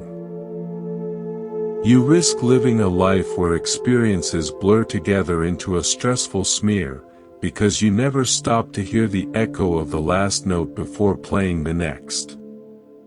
Honor your rests. They are not emptiness. They are the silent, active architects of your rhythm and the guardians of your meaning. The most powerful part of a speech is often the moment the speaker pauses, takes a breath, and the audience leans in, hearts and minds open, waiting. That breath is not a mistake. It is not a lack of something to say. It is the bridge to the next truth. It is where listening becomes profound. Give yourself that breath. Your soul is listening. In a small, quiet town in the Austrian Alps, the clock in the central tower, a beautiful, ancient thing with a face of painted gilt and hands of forged iron, had developed a problem. Its great pendulum, which had swung with a steady, reassuring tock, tock, tock for generations, had lost its reliable rhythm. It faltered, hesitated, sometimes stopping altogether. The town council, eager for modern efficiency, voted to replace the entire mechanical movement with a silent, accurate, electronic system. The old town clockmaker, a man whose family had tended the timepiece for a century, pleaded for a chance to repair it. This pendulum, he said, his voice thin but fierce, has kept time for this town through wars and peacetime, through feast and famine. Its swing is in the bones of the place, in the rhythm of our footsteps. It is our shared heartbeat. Reluctantly, they gave him 1 week. He carefully removed the massive pendulum and took it to his workshop. He examined every joint, every bearing, every weight. The problem, he discovered, wasn't in the heavy bob or the anchor escapement. It was in the suspension spring, a thin, almost invisible strip of polished steel at the very top, from which the entire pendulum hung. Over 120 years of constant swinging, metal fatigue had created a microscopic weakness near one end. It wasn't broken, but it had lost its perfect, youthful elasticity. It had a memory of exhaustion. The solution wasn't to simply order a new, stronger spring. A new spring would have a different tension, a different temper, changing the entire timing of the clock, its unique, slightly slow talk that meant home to every ear in the valley. His solution was delicate, counterintuitive, and born of deep respect. He didn't try to strengthen the weak point.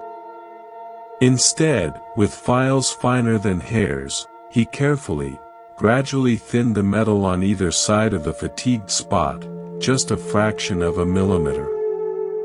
He redistributed the flexibility along a slightly longer, more graduated section of the spring.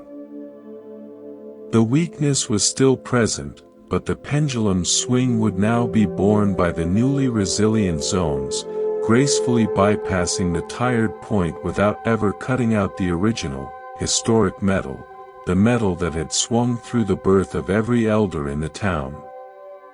When he reinstalled it, the mayor, a practical man, was skeptical. "You didn't replace the broken part. You just worked around it. I honored it, the clockmaker replied, wiping his hands on a cloth. The weakness had become part of the pendulum's history. To cut it out would have been to deny the truth of its age, to pretend it hadn't swung for all our lifetimes. That would be a lie in metal. Instead, I allowed the mechanism to adapt to its own life story. The weakness is still there, a witness. But it is no longer a point of failure. It is a point of memory, around which a new, compassionate flexibility has been designed. The swing is true again. And more importantly, it is still our swing. That night, as the clock's deep, familiar chime rang out over the rooftops, steady, slightly slow, unquestionably itself, people looked up and smiled without knowing why. It wasn't the perfect, atomic tick of a new clock. It was the recovered, authentic heartbeat of the town, with its long history integrated, not erased. It was a heartbeat that now included the wisdom of its own fatigue and the artistry of its repair. Your weaknesses, your points of fatigue, the parts of you that feel stressed, worn, or like they might give way, these are not necessarily flaws to be cut out and replaced with something new and perfect. The aggressive, perfectionist brand of self-improvement that seeks to surgically remove all weakness can sometimes rob you of your history, your character, the unique, recognizable rhythm of your soul. Perhaps the healing isn't in eliminating the tender, tired spot, but in developing a wiser, more flexible, more compassionate support system around it. In redistributing the load of your life so that your history of fatigue becomes a remembered, integrated, respected part of your structure, not a point of catastrophic failure. Your resilience may come not from being unbreakable, but from knowing how to swing gracefully, authentically, and with a true rhythm, with the weaknesses that life and time have inevitably given you. They are not your shame. They are your provenance. They are the record of your swinging. And a wise heart doesn't seek to erase its record, it learns to sing its truth, history and all, with a rhythm that is profoundly, resiliently its own. For a long and necessary stretch of the spiritual journey, the core teaching is, trust the process. This is a beautiful, foundational, and essential stage. It establishes a crucial relationship, you, the truster, the seeker, the one experiencing, and the process, the trusted, the unfolding, the intelligence of life. This is like training wheels for the soul. It provides a framework for surrender when the ego is still strong, when the mind still desperately needs something to hold on to, even if that something is the idea of trust. But there comes a stage, often after much winding road has been traveled, where even this helpful duality begins to soften. Where the boundaries between the truster and the trusted start to blur, to melt, like mist burning off a lake at dawn. You are no longer a passenger in the vehicle of your life, anxiously trying to trust the driver. You begin to sense, then to know, that there is no separate vehicle, and there is no driver distinct from the journey itself. There is only the moving landscape, and you are not moving through it, you are an expression of it. The river does not need to trust the current, it is the current. The flame does not need to trust the burning, it is the burning. The walking is the path. This is not a philosophical abstraction or a poetic metaphor to be understood by the mind. It is a felt sense that permeates daily living. A decision arises not from you laboriously weighing pros and cons from a place of separation, but from the totality of the situation expressing itself through the clear, quiet space of your awareness. Action happens, and there is no inner commentator afterward, auditing whether it will lead to success or failure. There is just the action, complete in itself, arising and dissolving like a wave. A setback arises, and there is no story of, why me, no victim, no separate self being persecuted. There is just the direct experience of the setback, and the next organic, intelligent response arising naturally from that ground of being, like a plant turning toward light. You stop saying, I trust the universe will provide. You simply live, and providing and receiving reveal themselves as a single, flowing event, two sides of the same breath. You are not walking the path. In a very real, non-metaphorical way, you are the path walking itself.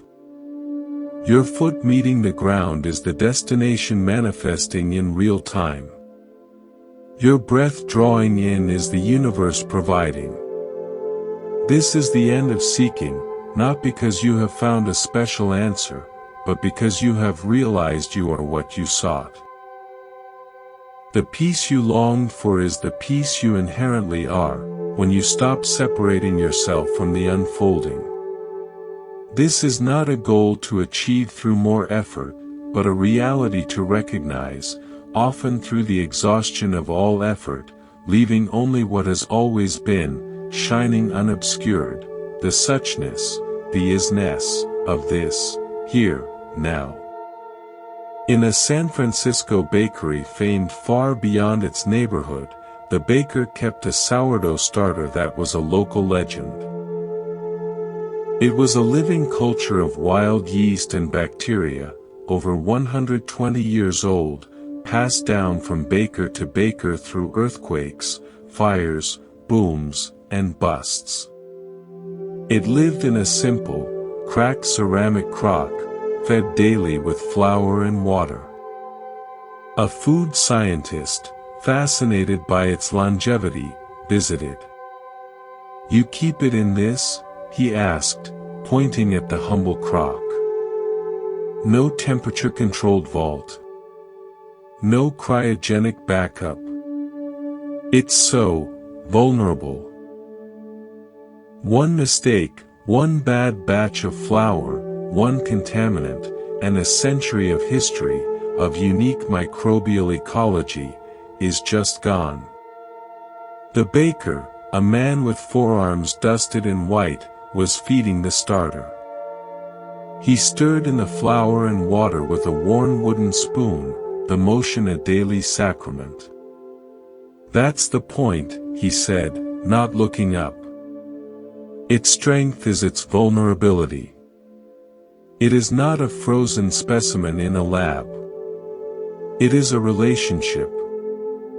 I feed it every single day. I notice its smell. Is it sweet like ripe apples, or tangy like yogurt? I watch its bubbles. Are they large and lazy, or small and frantic? I feel its texture. If it's sluggish, I might keep it in a warmer spot. If it's too sour, I adjust the feeding ratio. It communicates. I respond. The backup isn't in a freezer. The backup is in my attention. In the ritual. He scraped a portion of the bubbling, living paste into a large mixing bowl to begin a new dough. People think resilience is about being invulnerable. About having fail-safes, backups, walls, and guarantees. But this starter's resilience is the exact opposite. It is because it is so vulnerable, because it requires daily, mindful, attentive care, that it has survived. Its fragility forced a chain of human beings, for over a century, to show up. To pay attention. To be present. To nurture something outside themselves. Its vulnerability created an unbroken ritual of care. That ritual, that sustained, loving attention, is its true immortality. He began to work the dough with his hands, a practiced, powerful need. You try to make your life invulnerable, with insurance, with rigid plans, with emotional walls. But perhaps real resilience, the kind that lasts generations, is like the starter. It lies in your courageous willingness to be vulnerable. To require care. To stay in a living, daily, responsive relationship with the forces that feed you and the forces that could end you. Your mindful attention is the fail-safe. Your daily, present response to the subtle signs of your own spirit, that's what keeps you alive, adapting, and vital through decades of change. Don't seek an untouchable, frozen security. Seek a vibrant, vulnerable, deeply communicative relationship with life itself. That relationship, tended daily with awareness, is what makes you unkillable. Your spirit is that starter. It is not meant to be placed in a vault of perfect safety, protected from all risk, from all contamination, from all change. Its vitality comes from its engagement, from its daily feeding with experience, with love, with challenge, with rest. Its legendary resilience comes precisely from its acknowledged fragility, which demands your attentive care. When you wall yourself off, trying to become invulnerable, you don't become stronger, you become inert, like a specimen. But when you embrace your necessary vulnerability, your need to connect, to feel, to sometimes be hurt, to require nourishment, you enter into the sacred, sustaining ritual of relationship with life.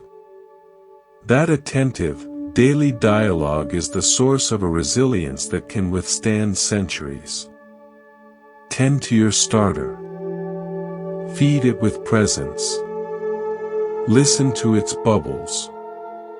That is how you become, not just durable, but everlastingly alive. We began by speaking of detours. Of wrong turns. Of leaving the map. We've wandered through stories of kites and kills, tide pools and watch springs. Now, as we near a quieter space, here is the gentle, final truth that deep understanding brings. There is no such thing as a detour. Let that settle. A detour implies the existence of a main road from which you have strayed. It requires a correct path that you are currently not on. It is a judgment born of comparison. Comparing your actual, lived coordinates to a theoretical, ideal line on a mental map. But from the perspective of the sky, from the vantage of wholeness, there is only one road, the intricate, winding, unrepeatable line your life has traced from your first breath to this one.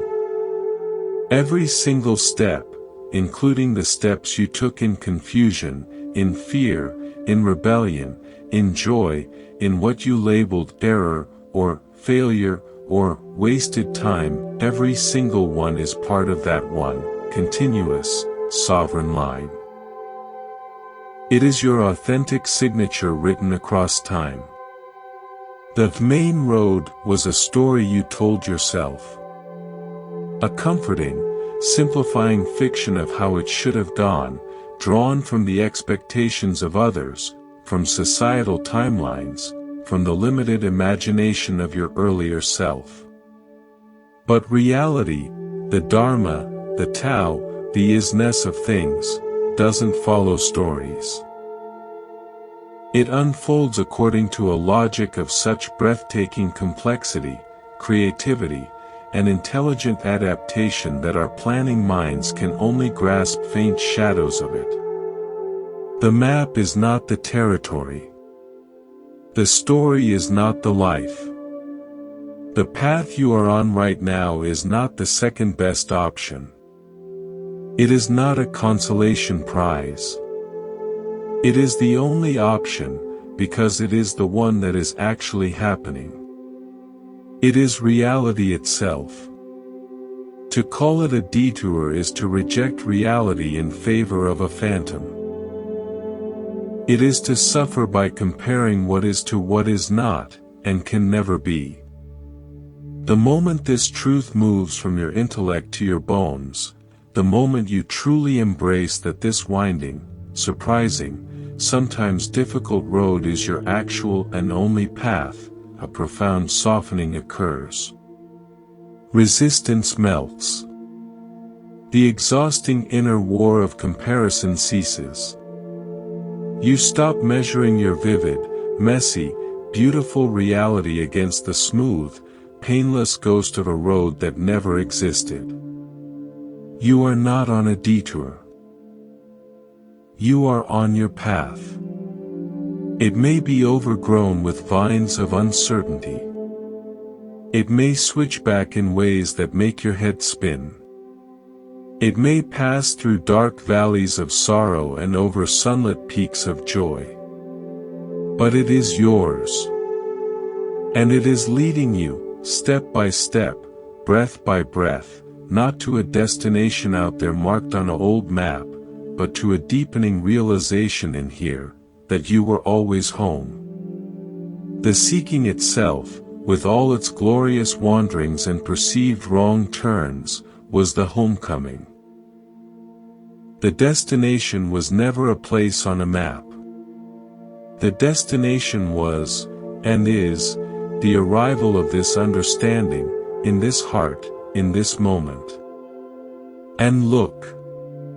You have arrived. In a monastery carved into a cliffside in the deserts of Jordan, a woman worked as a conservator of ancient Byzantine frescoes. Her life's work was not to repaint, not to restore the images to their original, vibrant glory, but to stabilize their current state. To protect the fragile, faded ghosts of pigment that remained after centuries of wind, sand, and time. A young, passionate artist came to volunteer, armed with modern pigments and a desire to bring them back to life. He looked at a wall where a saint's face was now just a faint ochre shadow, a hint of a halo, a trace of a hand. We could reconstruct it, he said excitedly. We have the records, the iconographic patterns. We could make it look like the day it was painted. The conservator was gently cleaning the wall with a soft brush. She didn't look at him. What you see is loss, she said, her voice as dry and quiet as the desert air, I see as earned beauty. This fade is not an absence. It is a presence. It is the record of the sunlight that has passed through that window for 800 years. It is the kiss of the dust from 1,000 sandstorms. This faintness is the portrait of time itself sitting for its own portrait. She pointed her brush at another section, where the plaster had fallen away entirely, leaving a rough, shapeless gap in the narrative. And this hole. This is not a mistake to be filled. This is where the wall breathes. It is a window the painting has grown, showing us the stone that was there before the artist ever came. If I fill it with my guess, I silence that breath. I lie about the history. She stepped back, regarding the wall with a look of deep reverence. My job is not to reverse time. It is to honor its passage. To ensure that what remains of this dialogue between the artist's intention and time's patient erasure is preserved for the next heart that sees it. A perfect, bright reconstruction would be a shout. This faint, incomplete whisper is more truthful. It asks the viewer to lean in, to participate, to complete the story with their own soul. The fade invites contemplation. The loss creates space for imagination. That is a different, deeper kind of wholeness. Your life has its faded frescoes. Parts of your story where the vibrant color of a past passion has softened. Relationships where the clear image has blurred into a gentle memory. Dreams whose sharp outlines have been worn smooth by the weather of experience. The modern impulse is to restore them. To repaint the past with bright new pigments of effort, to fill every gap with frantic activity, to reconstruct yourself according to an old, outdated pattern. But what if your fades and gaps are not flaws to be fixed? What if they are earned beauty, the record of the light and weather that have passed through you?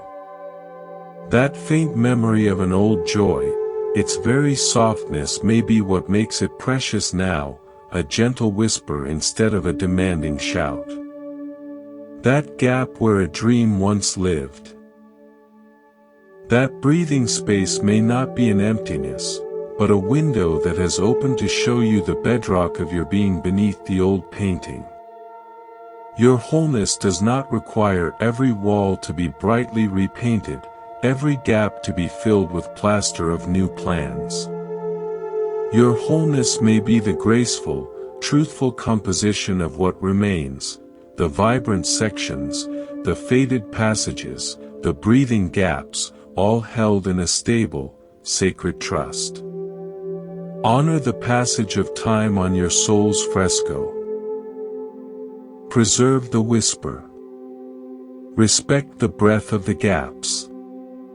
In that truthful composition, there is a beauty and a depth that a perfect, fictional restoration could never possess. So here we are. Together, at the end of our talk, and at the quiet beginning of your very next breath. The mind, that diligent manager, will soon want to take over again. It will want to plan tomorrow, analyze these ideas, compare this feeling of peace to the real world of tasks and responsibilities. That's okay. It's its job. Be gentle with it.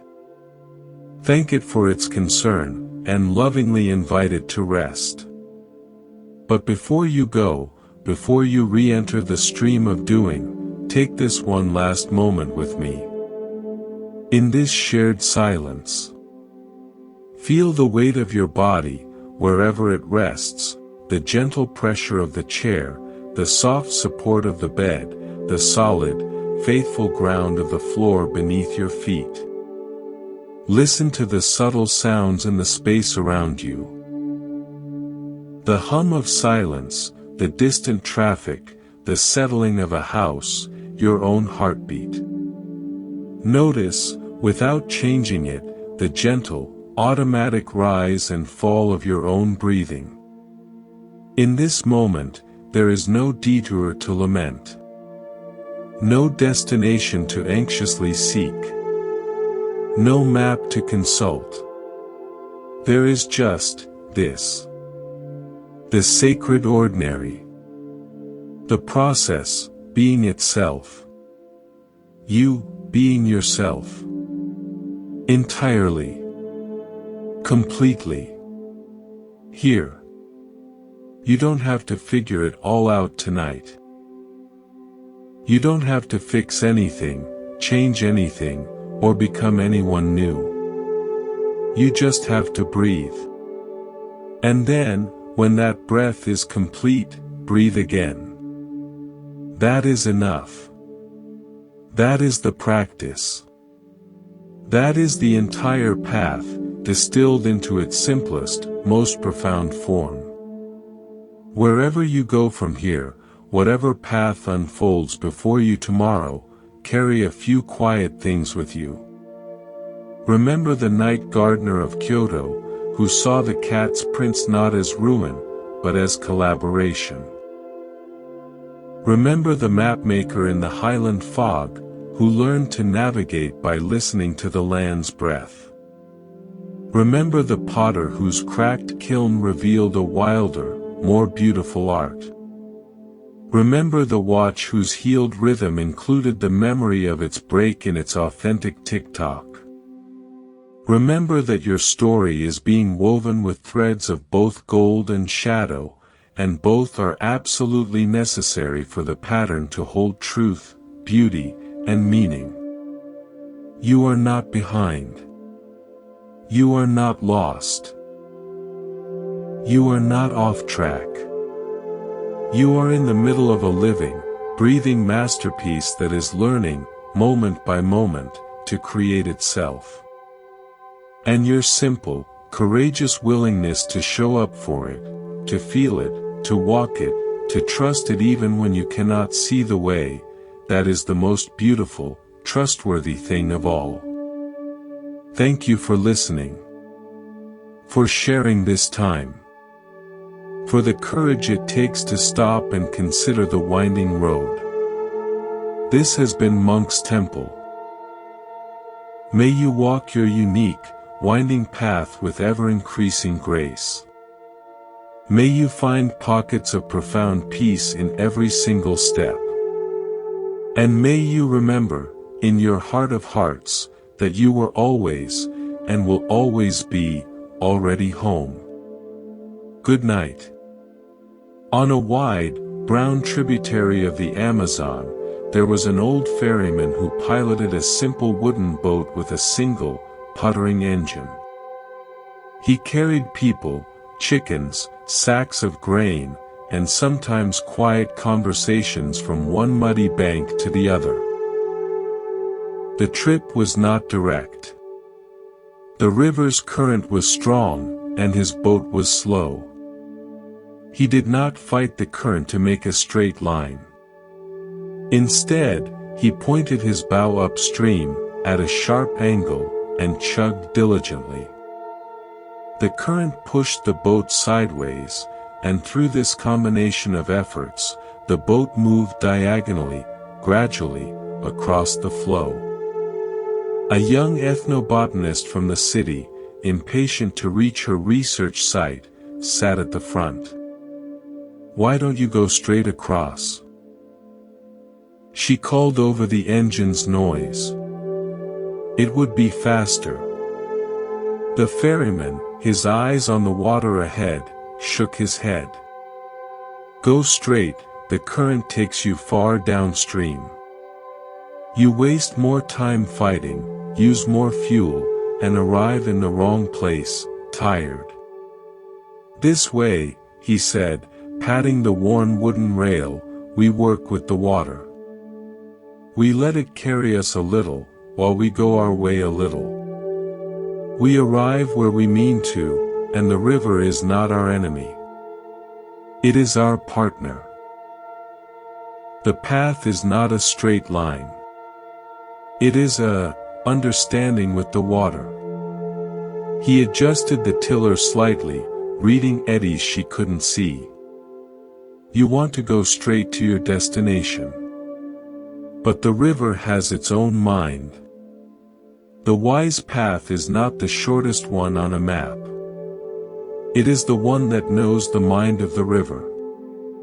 You listen to the water, you find the agreement. Then, even going sideways, you are going the right way. Your goals are the far bank.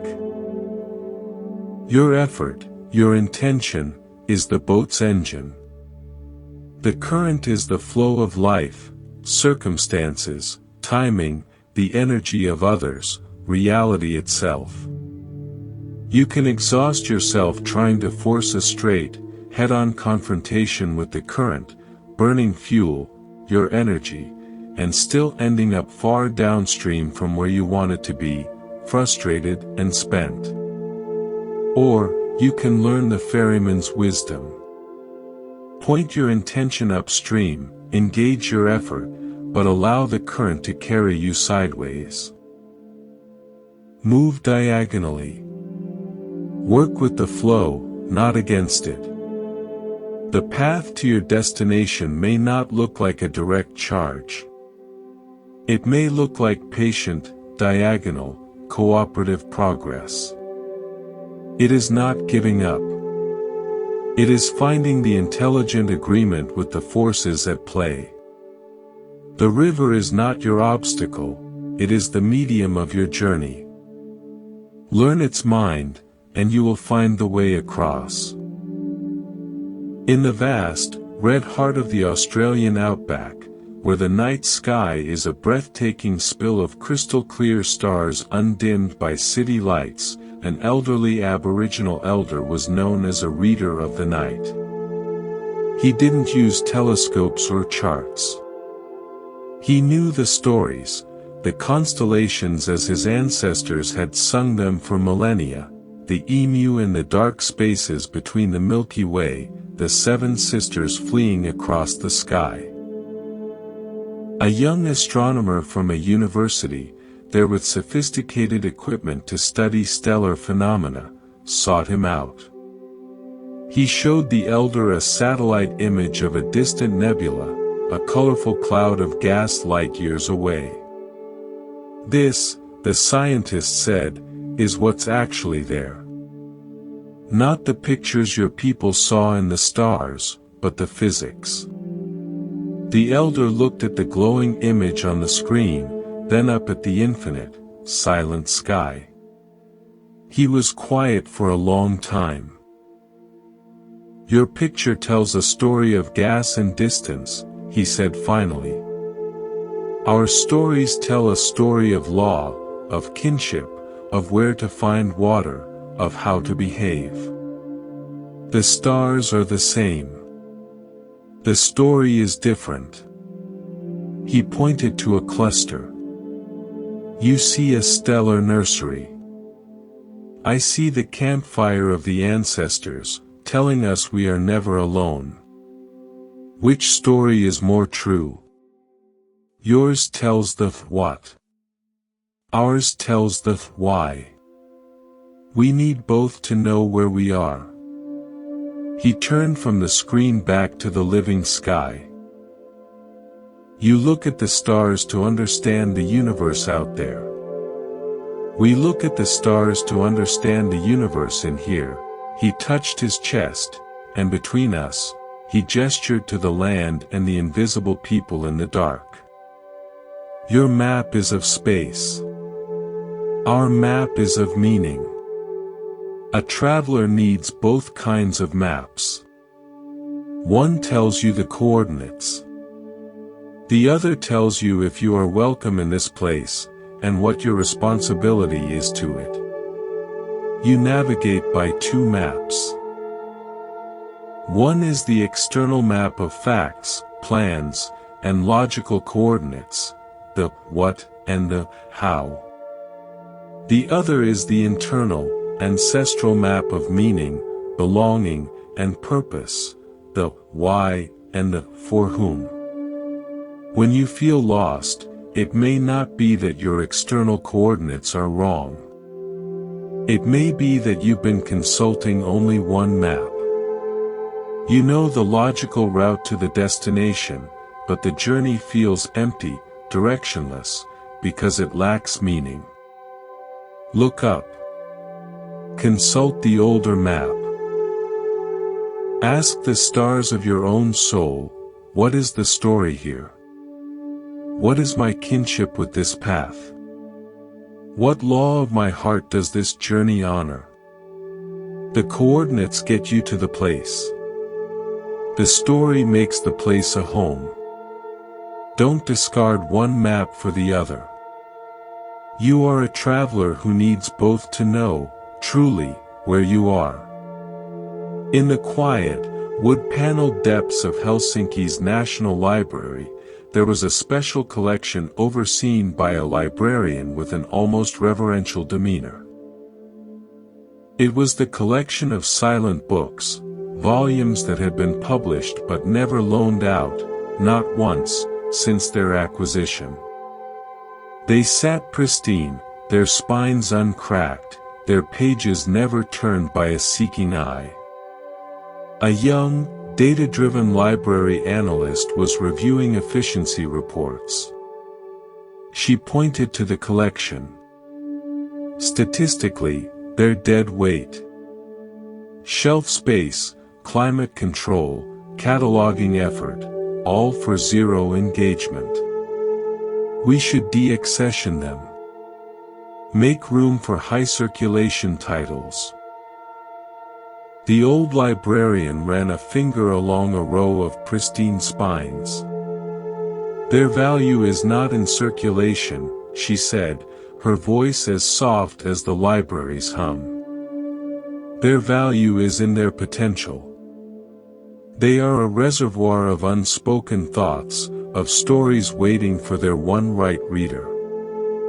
This novel, she slid out a book with a plain blue cover, was published in 1919. It has never been borrowed. But its author wrote it believing it mattered. Its potential energy is intact. It is a promise the world hasn't yet chosen to accept, but the promise itself has dignity. She reshelved it with care. A library is not just a marketplace of ideas, where value is determined by popularity. It is a sanctuary for potential. These books guard the quiet possibility that someone, someday, will need exactly this story, this piece of knowledge, at a turning point in their life. Their silence is not failure. It is patient waiting. To remove them would be to say to all future seekers that only what is already popular is worthy of preservation. It would close doors no one has yet tried to open. She looked at the analyst. Your life has its own silent books, talents you haven't used, loves you haven't expressed, ideas you shelved because the world wasn't clamoring for them. Do not deaccession them simply because they haven't had high circulation. Their value lies in their latent potential, in the promise they hold. They are the quiet part of your collection, waiting for the precise moment in your story when you, or someone you meet, will need to read them. Their silence is not evidence of worthlessness. It is the dignity of unactivated potential, waiting for its right and perfect time. Your worth is not a circulation report.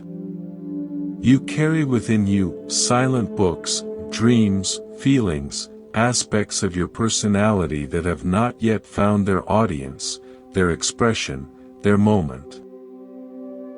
The world's metric of value, noise, popularity, constant engagement, would label them inefficient and advise you to discard them. But the librarian of your soul knows their true purpose.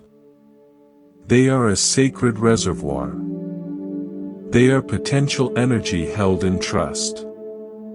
They wait, not because they are useless, but because their time is specific, and their reader, whether a future you or someone you are meant to touch, has not yet arrived. Honor your silent collection. Its quiet presence makes your inner library complete, diverse, and rich with unchosen futures. The most important book you ever open may be one that has been sitting silently on your own shelf for years. In the arid, golden lands of Rajasthan, India, there was an old craftsman known for mending the decorative jolly screens, the intricate, lace-like stone walls that adorned old Havelis. These screens were carved from single slabs of sandstone, their patterns so delicate they looked like frozen lace. When a piece broke, the typical solution was to replace the entire, expensive panel. A wealthy hotelier, restoring a Haveli into a boutique hotel, had a beautiful jolly screen with a corner shattered. He called the wall mender. "Can you make it look new?" he asked. "I want it perfect for the guests." The craftsman examined the break. Instead of removing the screen, he asked for the broken fragments. For days, he worked not with new stone, but with the old pieces. He ground them into a fine, matching powder, mixed it with a clear resin, and began the painstaking work. He didn't fill the gap to look like unbroken stone. Instead, he filled it in a way that was visible, a delicate, web-like tracery of repaired lines, slightly darker than the original, that followed the geometric pattern but in a simplified, honest form. The repair was not hidden, it was integrated as a new, respectful chapter in the screen story. The hotelier was initially dismayed. "It still looks broken. Just, neatly broken." The mender shook his head. "No, Sahib. It looks repaired. There is a difference. To hide the break is to pretend it never lived, never weathered, never faced a blow. This way, the screen holds its history with dignity. The guests will not see a fake new thing. They will see an old, beautiful thing that was cared for enough to be given a new life, with its truth intact. The repair itself becomes part of the pattern. The wound, when honored, becomes a kind of beauty. You are that jolly screen. You have breaks, fractures, places where life has struck you and a piece has fallen away. The modern temptation is to replace the whole panel. To construct a whole new identity, to hide the damage behind a facade of perfect newness, to pretend the break never happened. But that creates a fragility, a disconnect between your inner truth and your outer presentation. The art of true mending is different. It involves gathering the very fragments of your experience, the pain, the lesson, the memory, grinding them into the wisdom powder of acceptance, and using it to fill the gap. The repair might remain visible. The healed lines might trace a different pattern across your heart. But they are honest. They integrate the break into the larger, beautiful pattern of who you are. Your mended places don't need to be invisible to be whole. In fact, they're visible. Artful repair is a testament to your resilience, to your history, to your dignified refusal to be discarded. Your scars are not flaws to be concealed by a new panel. They are the sacred geometry of your repair, woven into the lace of your being. In the swirling, chaotic, magnificent symphony of Mumbai Central Station, there was an announcer whose voice was a beacon. Over the crackling PA system, above the din of thousands of footsteps, vendors' cries, and train whistles, his calm, sonorous Hindi and English cut through, platform number 7, for the 1415 Gujarat Mail, is ready for boarding. Please mind the gap. A young software engineer, waiting for a delayed train to Bangalore, felt only irritation at the noise, the crowds, the heat. The announcement felt like just another piece of the stressful cacophony. But then he noticed something. A family of rural travelers, looking overwhelmed and lost, heard the announcement for their train. Their anxious faces softened instantly. They gathered their bundles and moved with sudden purpose toward platform 3. That voice, in that maelstrom, was not noise to them. It was a lifeline. It was order imposed on chaos. It was a promise that amidst a million possible paths, theirs was clear. Later, curious, the engineer found the announcer's booth. Through the glass, he saw a small, tidy space. The man inside wasn't frantic. He had a cup of tea, a schedule, and a profound sense of calm. During a quiet moment, the engineer spoke to him. "How do you stay so centered in all this chaos?" "Your voice. It sounds peaceful." The announcer smiled. "The chaos is not my enemy. It is my reason to be clear." Out there, he gestured to the teeming concourse, is every possible destination, every confusion, every hurry. In here, I have only one job, to say the true thing, at the right time, as clearly as I can. I cannot control the delays, the crowds, the weather. I can only offer a clear word for those who are listening for their train. My peace comes from knowing my role. I am not the station master. I am not the engine driver. I am the voice that says, your path is here. Now. Please mind the gap. Your mind can feel like Mumbai Central Station, a cacophony of thoughts, worries, desires, memories, all rushing in different directions.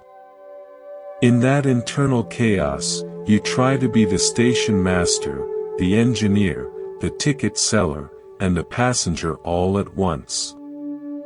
It's exhausting and leads to a feeling of being utterly lost in your own noise.